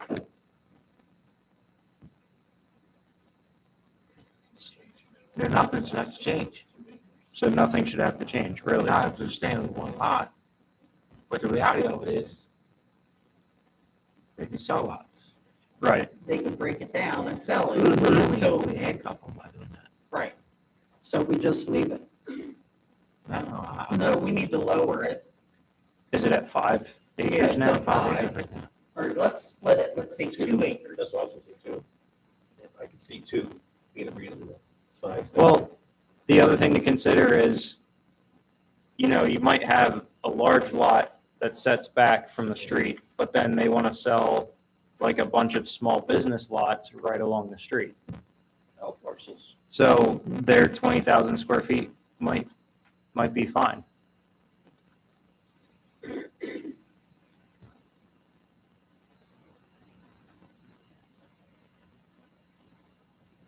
Then take out the minimum tract size and just leave it at 20,000 square foot minimum. Yes, let's leave it at that. Let's do that. Just take that 5 acre That out. puts you at potentially 42 times 2. 84. 84 potential buildings out there. Absolutely. Well, like you I'll said, see. till you put streets and I totally get that. I'll just knock it down to 60. There's still a lot of buildings out there. Businesses, the jobs. But no, hold on a second. When you're talking these small businesses, you're talking 3 or 4 people. But really, with the uses that we've limited it to, with the uses that we've set, you're looking at larger operations, not those small, That's know. my point. I would rather get rid of the 20,000 square foot. Maybe reduce it to an acre or 2 acres. Makes everybody happy. And then just leave it at that. So the minimum lot they can sell is 2 acres. So if someone comes in and decides to buy the whole property, they go get it rezoned, they can put a development out there, What kind of development? housing development. That again, I'm just saying if they get it rezoned, can they do that? if they get it, have to get it rezoned, but there's, Well, We're they saying can That's up do to it. you guys to rezone it. right, we're They saying can now. do it. I'm saying you have builders coming in here who would be willing to go and buy that lot and build, do all, it takes about 3 years to get all the Approvals. done before you can even start building it. But I'm just saying, most houses today are on quarter acres. Right. Big houses are on quarter acres. Nobody wants to do development. Just saying that there's your tax base. You can offer commercial, but put that out there, if you want to restrict it. So, are you talking about for residential? Yeah, if they want to do it for So residential, the- they get the rezone. The problem with Right, residential but we is, still have to vote on the rezoning.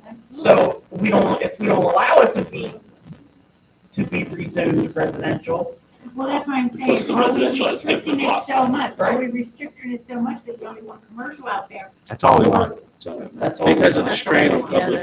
public services in the school district. This isn't you gotta understand something, this isn't the Borough Farm, this isn't a park that we had and we decided to change. This is a property that we went out and bought strictly for this use. Not for any other idea. So I understand like the comp plan has ideas and everything else. This lot was not bought to fulfill the comp plan. This was bought for industrial park only, To solve a tax problem. to solve a tax problem. Okay, so where are we going? Are we letting this stay or are we changing?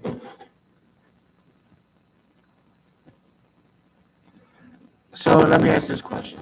Can somebody change that?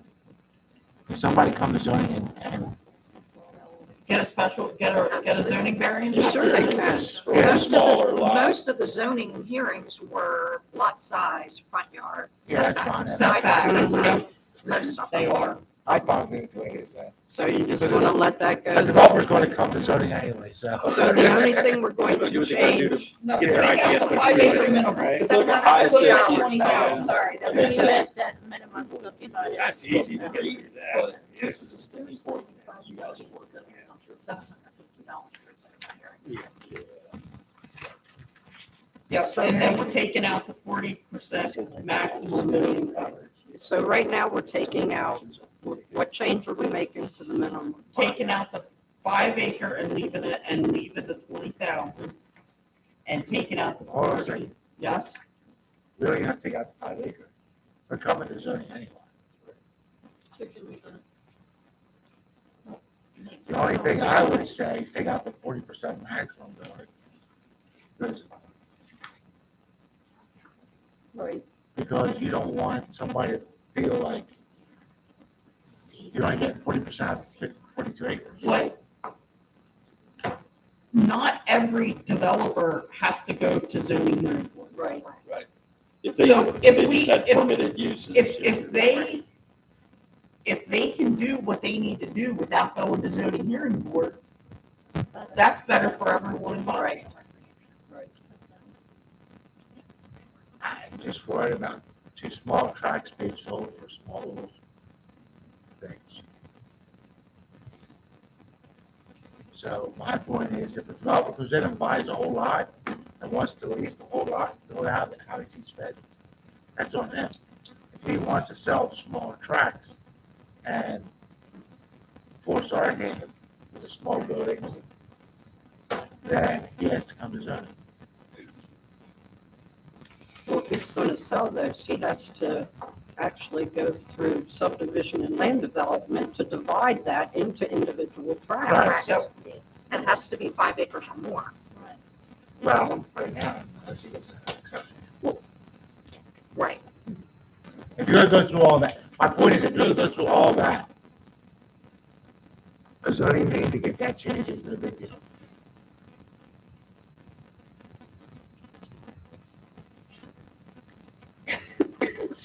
Either one. It seems like we could probably do more harm than good by messing with the lot size. Just let it go. If you get More a restrictive.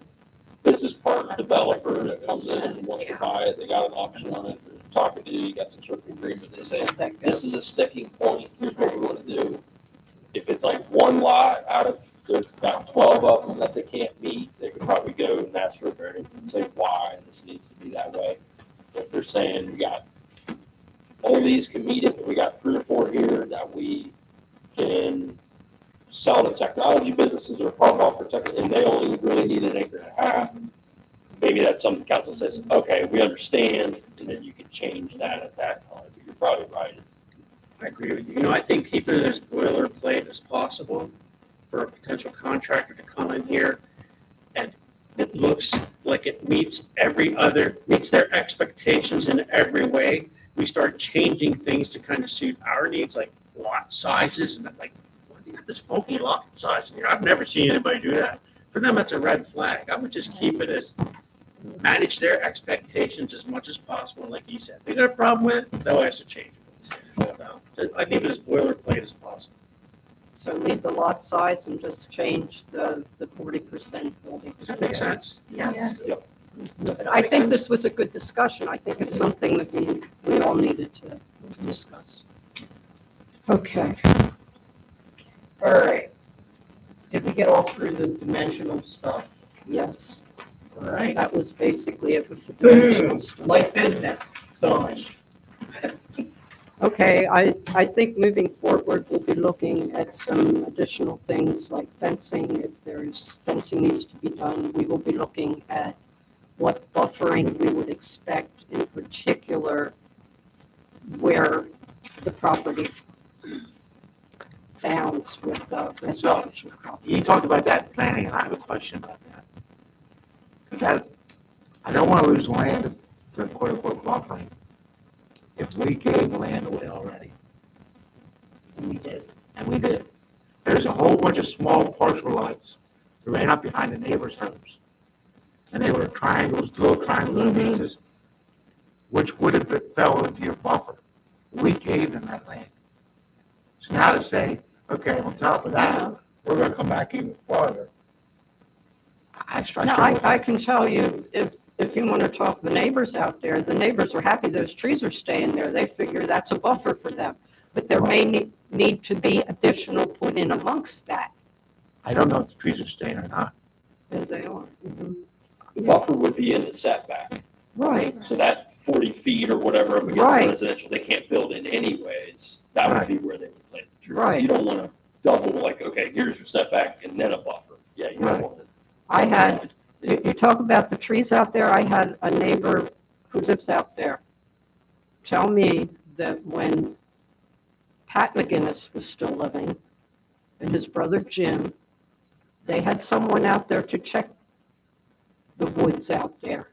And they were told that there is nothing there that is worth timbering because of the variety of trees. I'm not saying we're timbering, I'm Yeah. saying some of those trees extend always up to the center of the lot. Oh, yeah, out on the island there. That stuff's all gonna get, Yeah, that. Yeah, that's going, With the mature tree line at the Like- neighbors, that's. that's staying. staying. Yeah, if the developer wants that, doesn't put something else up. well, I can tell you there's some of those trees that are in the part that the resident was deeded, and they're staying. That discussion was had with the If it's borough residence engineer. property, absolutely. Yeah, yeah, okay. Mary, the only other thing that we had discussed was from this recommendation letter that you gave us about the possibility of primary use parking in lots 5 and 8. Well, I think since there are no longer lots 5 and 8 out there, that parking as a primary use is no Just keep longer it eliminated. applicable. Okay. But one of the things that needs to be done, and I think I referenced this in my letter to you, in my notes to you, is that the light business zoning purpose, section 220, 20D11, the light business, in the description of that, the purpose, there is a sentence in there to also provide for continuation of the airport if desired by the property owner. I feel that needs to be eliminated Yeah. from that purpose of the light business in that section. Thank you. Yes. Okay, Thank you. All right. So light business is done, I hope. or you have everything On you the need, page. everything you need for that one to get that. Okay, and Rocky, in-house, you're going, it's going to be taken care of that codifying the medical marijuana ordinance, that's part of this. I'm not involved in any way with that. Yep. I want to look at some other ordinances for data center for a description to see how we can incorporate that. And I will look into the package delivery and warehousing for special exceptions, and I would hope to have that to you at our next meeting, if not before, for your review. Okay? Another sleepless night. Okay, so now we're on to short-term rental. Yep.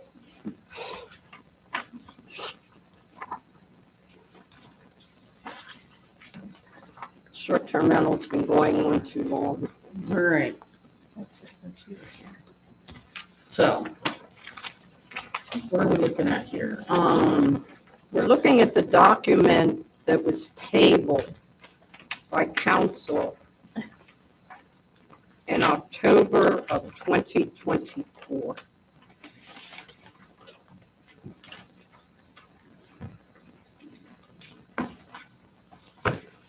And I think, excuse me,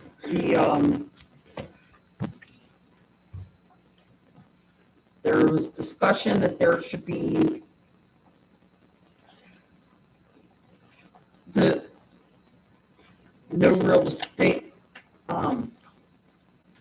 no distinction between short-term and long-term, right?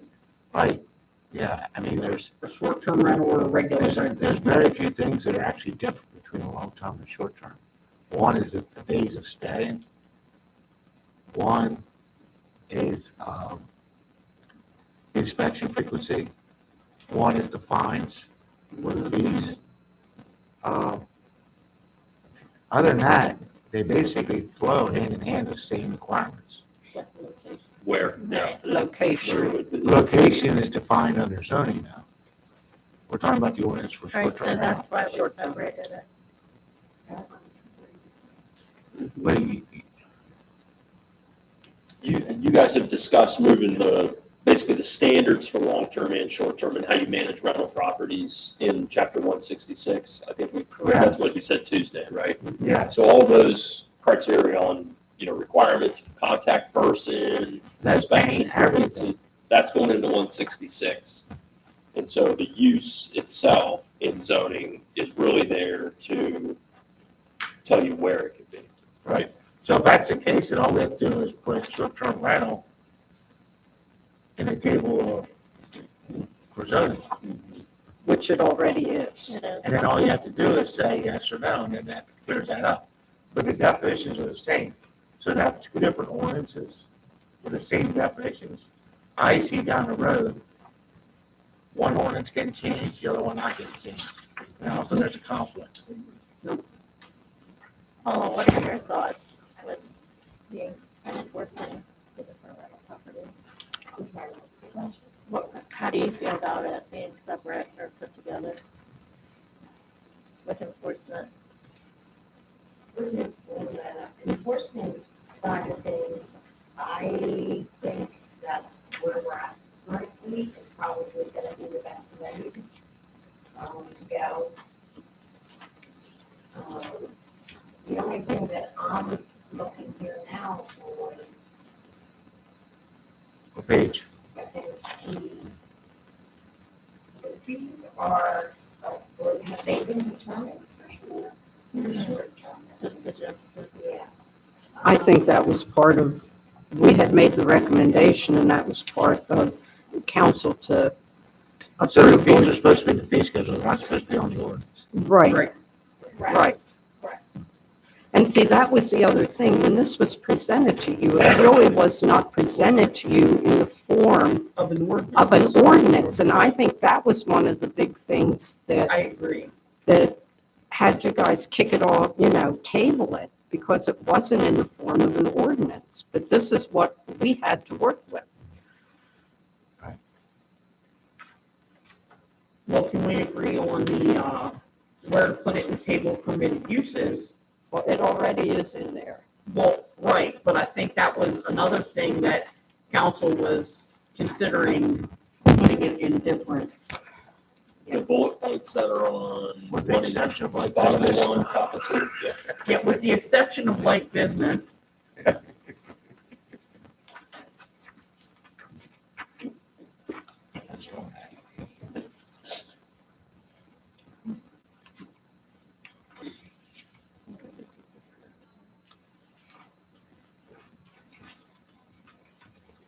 So right now, it's just basically downtown commercial. Medium density Medium residential, density residential business. That's like a freaking mountain. MDR, yeah. Whatever it is. Yeah, exactly. One of the 15 districts. Yeah, I mean,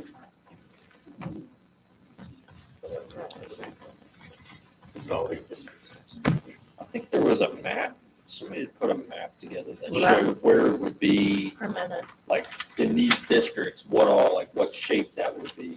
That was was all- basic. It was Not this, Is that what it it there? did was it highlighted The districts. the districts. I That think there's a was, line around them on the that map. was what, too. yeah, kind of has a heavier black Yeah. line Where around it. that would be. I think we were saying, we were at downtown commercial. Yeah.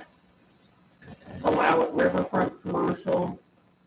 Do you have this table? We have, Yeah, so it's in the. Yeah, okay, it's- because we have the permitted. On the bottom of the Recommendations. commercial, Commercial Recreation. recreation, downtown commercial, highway commercial, institutional residential, riverfront commercial, medium density residential business, and neighborhood commercial. So short-term rental should be everywhere but light business, right? And industrial, light No, industrial. not everywhere. no, not In these- everywhere. In these locations. They don't want. It would not be. In general industrial, high density residential, high density residential multifamily, light business, light industry, low density residential, medium density residential, park open space, and rural residential. Those that would not be it. Those are the ones that are listed. Why not in high density residential if it's in medium density residential? Especially downtown, in downtown commercial, that's pretty high density there. But it's commercial. And walkability to have people get to the businesses. Hey, Frank. Night, Frank.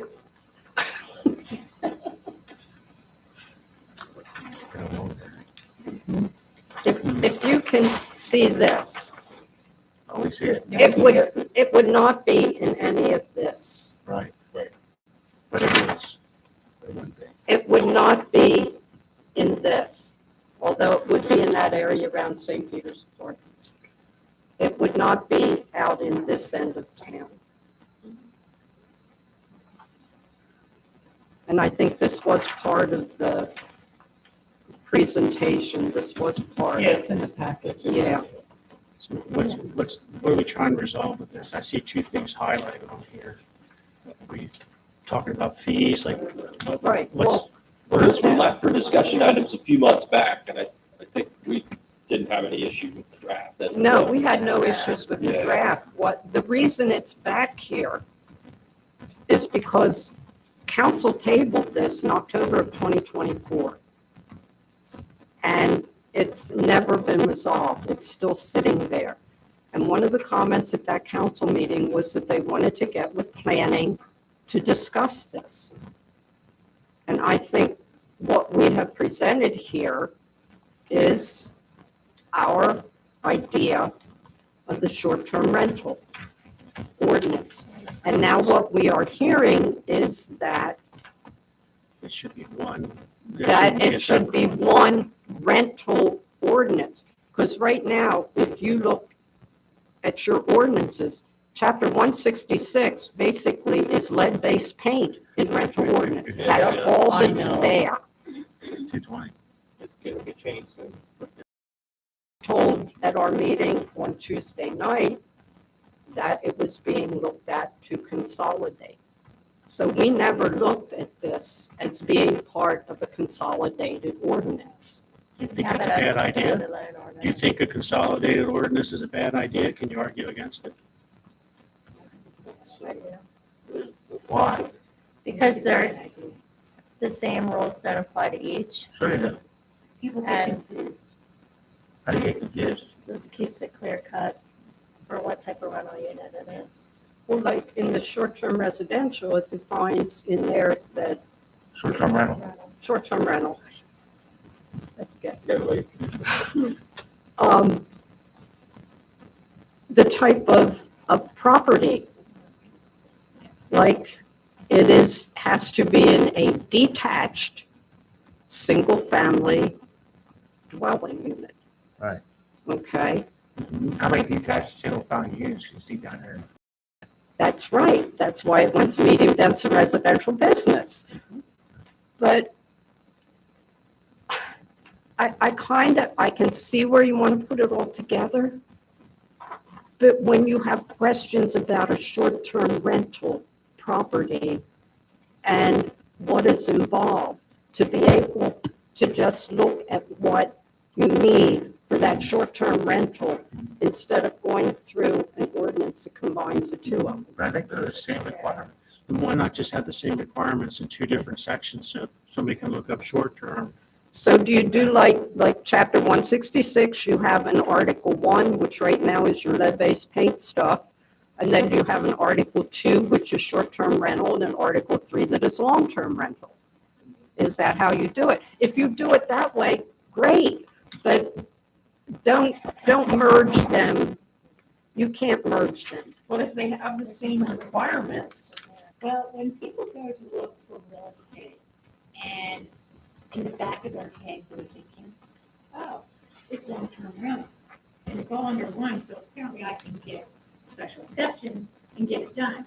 And then they come in here and they have it all rented out and realize they never even came to do all their due diligence because the agent never even knows anything about it.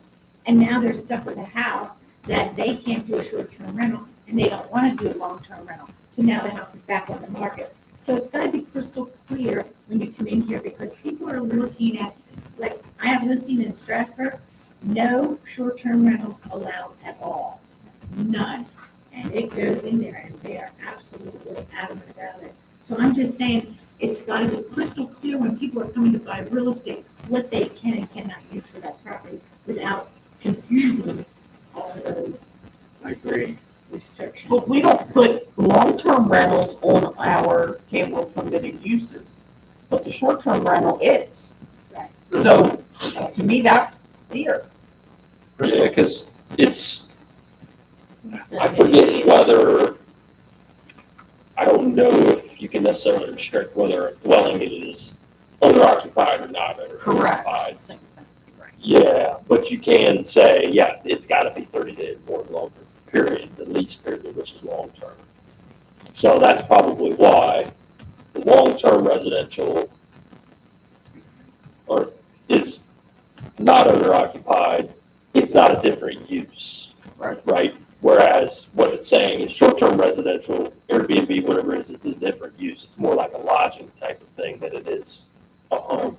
So that's why you have to say, at least have it in the table in the zoning ordinance to say short-term rental is allowed here. It's a different, Well, right, because a I get long-term, that. it's a different business altogether. A long-term rental I get is it. allowed anywhere that you have a It's not house. that. Right, I'm, It is, not by definition, it's not. It's exactly the same thing, with the exception of one is short-term, under 30 days, one is over 30 days. The second thing is inspections. Long-term rental inspections every 3 years with change it and change it then. Short-term rental, we can make it 1 year, every 1 year. Short-term rentals need off-street parking. So it's long-term. Not It's all the today, same. Not today. Yep. Yes, they do, it's all the same. if all if the it's same. created today, it does. Nobody knows it's gonna be. I think this is very They just clear. created on their own. But they get denied. They get denied when she goes for licensing. Nobody even gets a license half the time. They do it on the side. There are probably 10 houses in the borough that are rented out and nobody even knows it because people keep coming to me and telling me, Marilyn, do you know this is a rental next door? No, it never came across. But if you're not telling us. If they're not telling the borough, then. Well, Are those they don't long-term have rentals? to. Nobody knows to tell them to do that. Are you Well, talking about long-term yes. rentals, Yes, I am. but also short-term rentals? And it's happened at short-term rental up there in Chestnut Street. Mhm. They went and they bought this house, they flipped it, first they wanted to 730. sell it in the 700 blocks of Chestnut Street.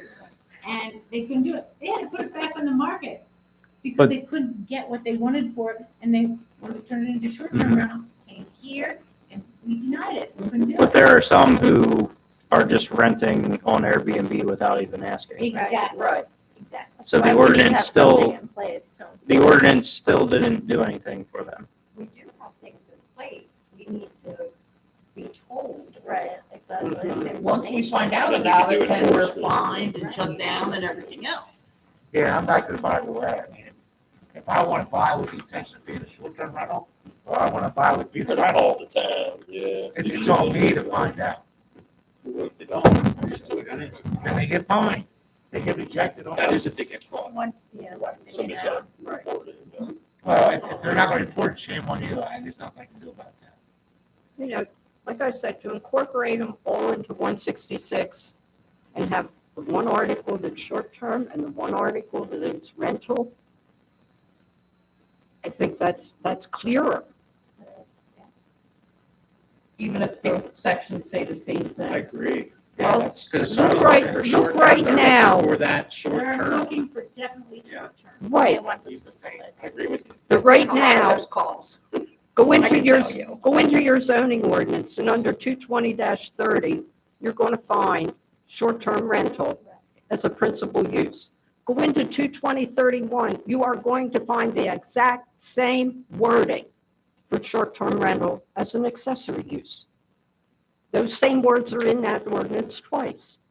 Once as a principal use and once as an accessory use. So what's the difference if you have ordinance 166 and you have a duplication of some of it? It's not all going to be the same. Now, if we are changing the permitted zoning districts, They don't want to. are we, yes, they do. To these. To those that are listed. Are we also taking out the requirement of it being a detached and so forth? Because, We were not taking that out because we figured we were allowing it in these districts, but it still had to meet that criteria for a short-term rental.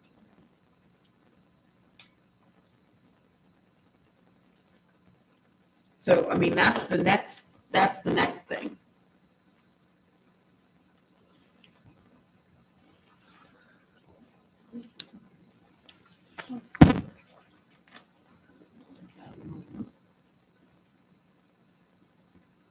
And do those fees seem reasonable, Paula, with what's involved for staffing?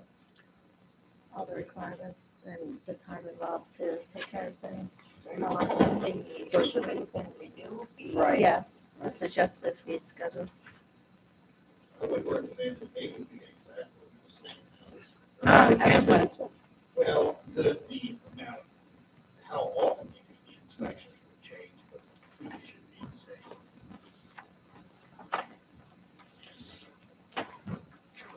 I can tell you on the fee schedule, there's, it has the same thing as our long-term rentals. It does not have a separate short-term rental fee. Not yet. Not yet. And that's why we left it highlighted, because we wanted to check with you and staffing and the solicitor, what his recommendations were for that and the required insurance amount. I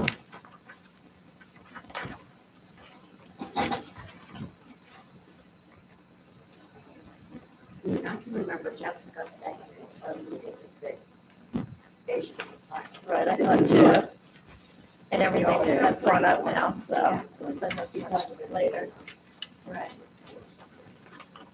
It's because like you've got hours in here for quiet hours, for Right. short-term rentals. You don't have that in your standard rentals. Yeah, this is much more detailed. Those, the number of occupants you can have. Oh, no. So, Well, they did it, that was done by zoning, that was allowed by zoning hearing. I know, but my point is, Nothing at all. Yeah. Yeah.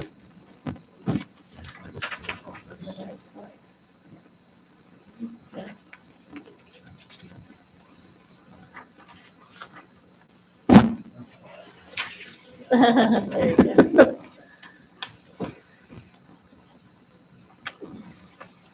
so the Black Holly, is that new? Is that suggested? Yeah. The what? Yes. The black highlights on the back, Pretty sure that. the black outline. Yeah. They're suggested. Yes.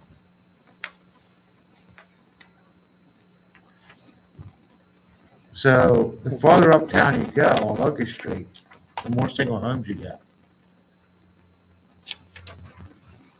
Right. It's not in the district, it's not in the location, it's not the short term. So you're allowing it in, so here's the rationale. That doesn't make sense to me. We're allowing it in the district, but oops, none of the properties in that district meet the rest of the criteria. Some do. That's kind of how it is now. Yeah, one over here. So we're really not allowing it anywhere anyway. But that's what we're saying. It doesn't make Yep. sense. Yeah, I think a lot of It the was. district, like where to allow it, we were kind of stumped. Like, well, what does council want? Because ultimately, I mean, we could advise on, we can offer our advice, and we had differences of opinion on amongst the planning commission members for sure. Be more restrictive or allow it more places. But I think ultimately, that's where we struggled a little bit. Was like, well, what's the tone of council? Like, what, do you want to see it expand more? And Eric's attends and he voices his opinion as a single member of council. So he always prefaces that. What I'm telling you is my voice. But that, do you want to see it in more places? Do you want it to stay restrictive? We had a couple people that wanted to keep it very restrictive and a couple others said, well, expand it. You're going to run into that when it comes to a vote, I'm sure. But is there a middle ground? There's a middle ground not really do anybody any favors. Like you said, that's the middle ground, but there isn't really a whole lot of single family detached homes to do it. Right? It's a change and it's not going to make much of a difference. And ultimately, the districts don't make a difference if you're not meeting the criteria. Right. In my opinion, I believe we have a responsibility, quality of life for the taxpayers of the borough. Exactly. Long-term rentals, we have code enforcement, we have ordinances, we're getting tougher on like say, it's more rules to better manage the tenants and the landlords, so we can have a better quality of life for all residents within the borough. Short-term rental, I think, is harder to control. You can't manage the people that are coming in and out, and I think ultimately, all the stories I've heard is it becomes a quality of life issue for the neighbors of a short-term rental. So I am in favor of protecting quality of life for the folks that are paying taxes here. Think about a security issue, about making sure your neighbors are safe. You don't know who's going in and out if you decide to move it uptown. And then no matter where, there's a lot of kids out playing, and they're just, parents are just letting them play. And who knows you're gonna get picked up, or what's gonna happen. We don't know who's coming in and out of the house next door, if we're gonna have it as a short-term rental, and it's changing every week. We don't know, everybody's not. You have no We idea. have a hotel coming. Yeah. My short-term hotels rental, coming. in 18 months, you'll be able to get a room for however many nights you want. You're up. So my question is, if the zoning that if the district that we allow it in doesn't really have any qualifying houses, then the whole, like how many? The only house that's short-term, how many short-term rentals are there? Legit. Two? Two? Two or three. No, I don't know. No. that's only one. I would probably think on your hand. Yeah. Four. Where are they located? Over the street. One down the river, down by the river, one up on Locust Street. No, Two on Locust Street, 10 or 11 on Locust. One on Fourth, two, one on Fourth. No, It might be. It's bed and breakfast. Yeah, there's one over that way. My point is, there might be one that falls into the current situation. Yeah, that's what's. Everyone else had to be amended, and they went right through zoning. Well, no, two of them, definitely two of them are single. Well, where are they at? So that was the Locust. Right, if Locust is in zoning. That's a single family. They were grandfathered Yeah, in but before there's a- that one was grandfathered in. Right, but that's my point. Well, my other point is, you say So about, does the one and the one over there, 1/4. 3 and 4. you said about the areas that we're looking at. There are single-family detached residential. Look down in the 200 block of Cherry Street. We had a person come in here from It's over denied. here on Cherry Street, that if we had had them included in it, that would be a short-term rental now. But they weren't able to do it because they couldn't get through zoning. Right, I agree. And, That's why I want to expand it. and that was a single family. Well, that's what we're doing here. And districts. There's 7 of the 17, that's. Wait, but the one over there wasn't detached. Yes, it was semi. Is it? It's semi. It's semi-detached though, but that, That was that. Yeah, because what is next to it was a frame Yeah. structure. Maybe it's already set up like this, but can we allow, like, what if we would have Airbnbs approved by special exception only?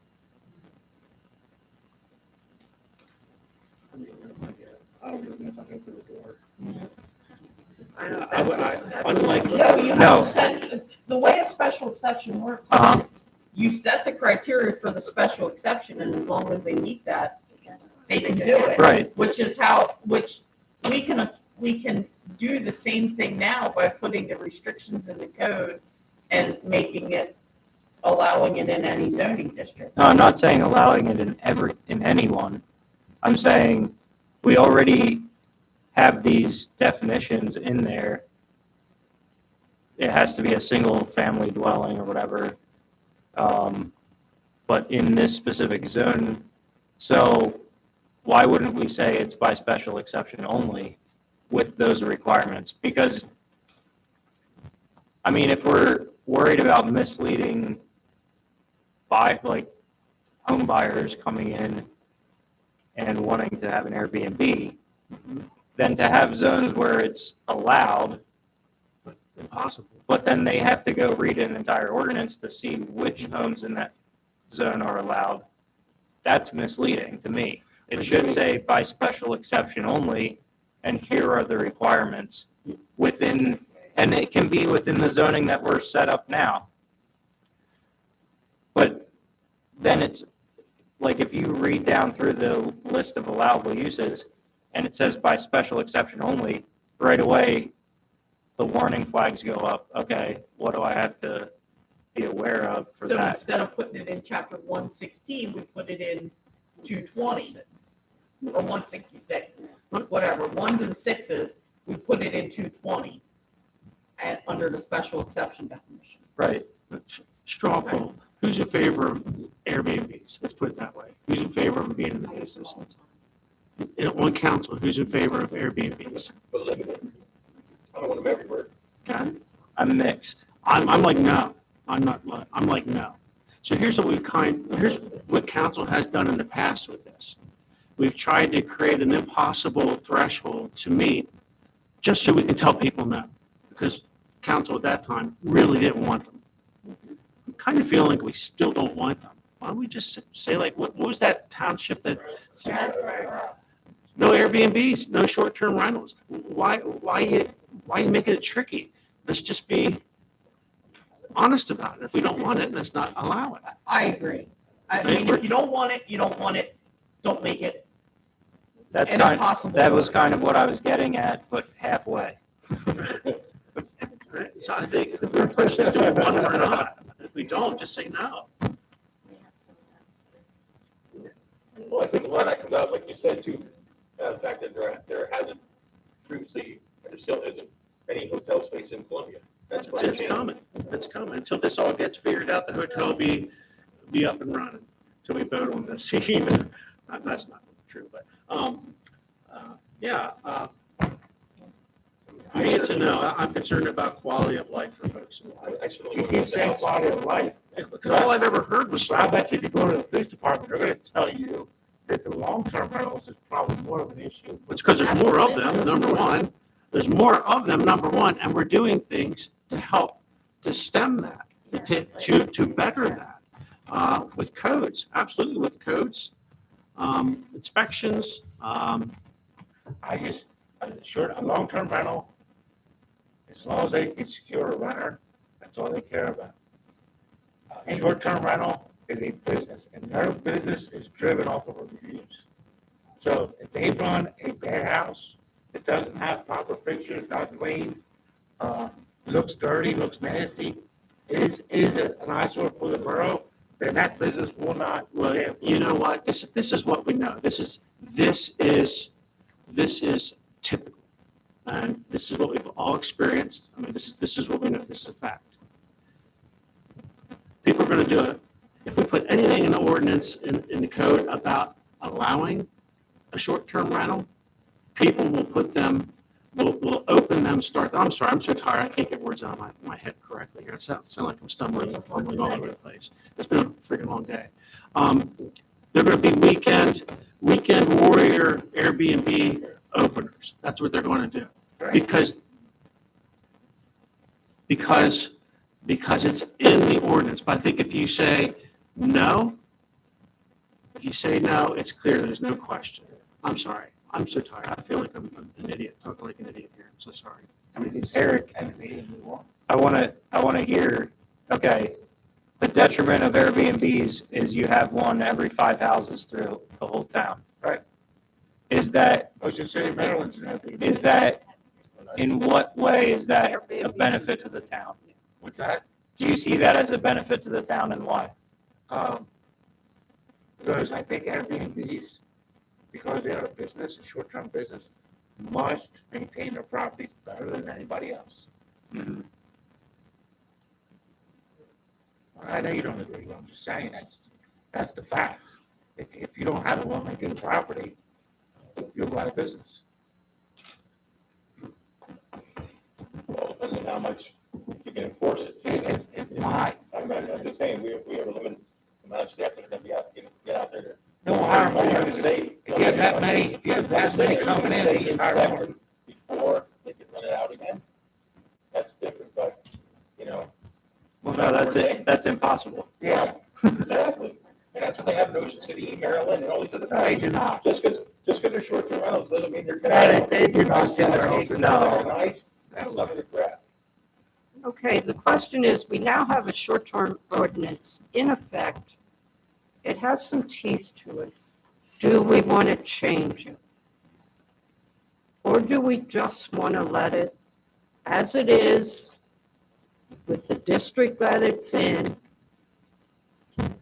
Look at the fees. And if they need to be changed in order that they are in line with what it costs us. And like has been pointed out here, once you have a hotel in this town, there's no need for this. That's the thing right now. You've got to be able to keep people in town when they come to visit. And right now, this is our only option, unfortunately.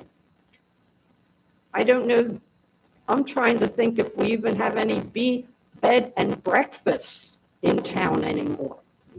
And some are existing, so you want to have Which, something. which I don't think there are. To enforce. But do we want to just let it the way it is for now? Do we have to change it? This, Kelly signed this ordinance. He was Fees are in the president. fee schedule. That's not part of the ordinance, so. Yeah, they were just in question now Yeah. to update So whether or this- not we wanted to. We've been living with this since 2019. Yes. Can we live with it for another year and a half without going through all this? What's a year and a half? Wait for the job?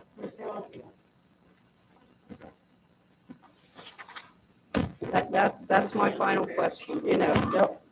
Set what, if you want to make any changes to the fees,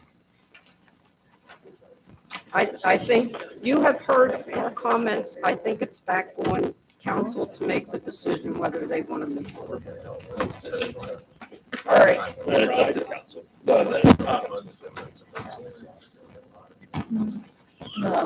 Legislative priorities, what, Okay, I'm not sure why this, okay, Mary, you wanted this to be. all righty. 1, 2, 3. Short-term rentals, PC reviewing now. That is totally wrong. That was put into the hands of council. We are out of that. Okay. Next one, text amendments related to MIP project. In process, waiting on LCPC comments. That has not gone to LCPC yet.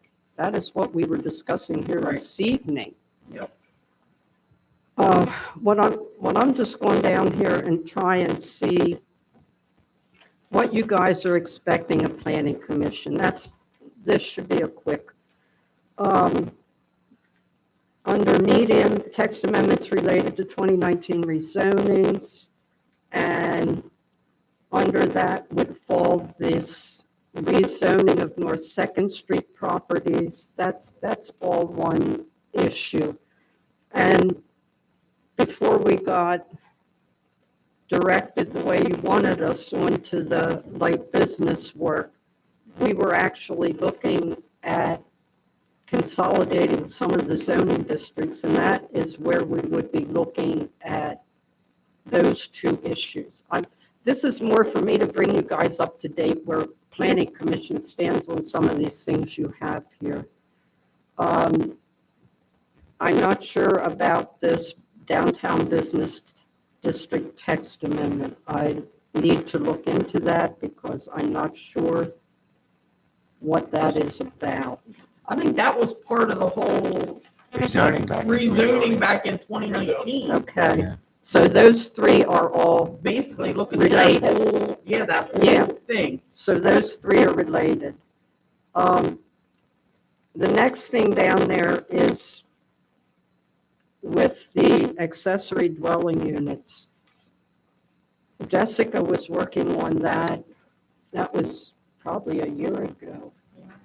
And there were some issues, and we haven't seen her, so that needs to be looked into again. And as that is stated, it's accessory dwelling units. It's not accessory uses. So that's why I asked you to put this on for tonight, because we're all together here. And Yeah, I was wondering what's up with the ADUs, because that's like I big thing right now, and I would like to see us get something in place on that. my understanding is she had something to bring to us, but I think maybe we need to see if she can get with us for our next meeting to get her back into this with us.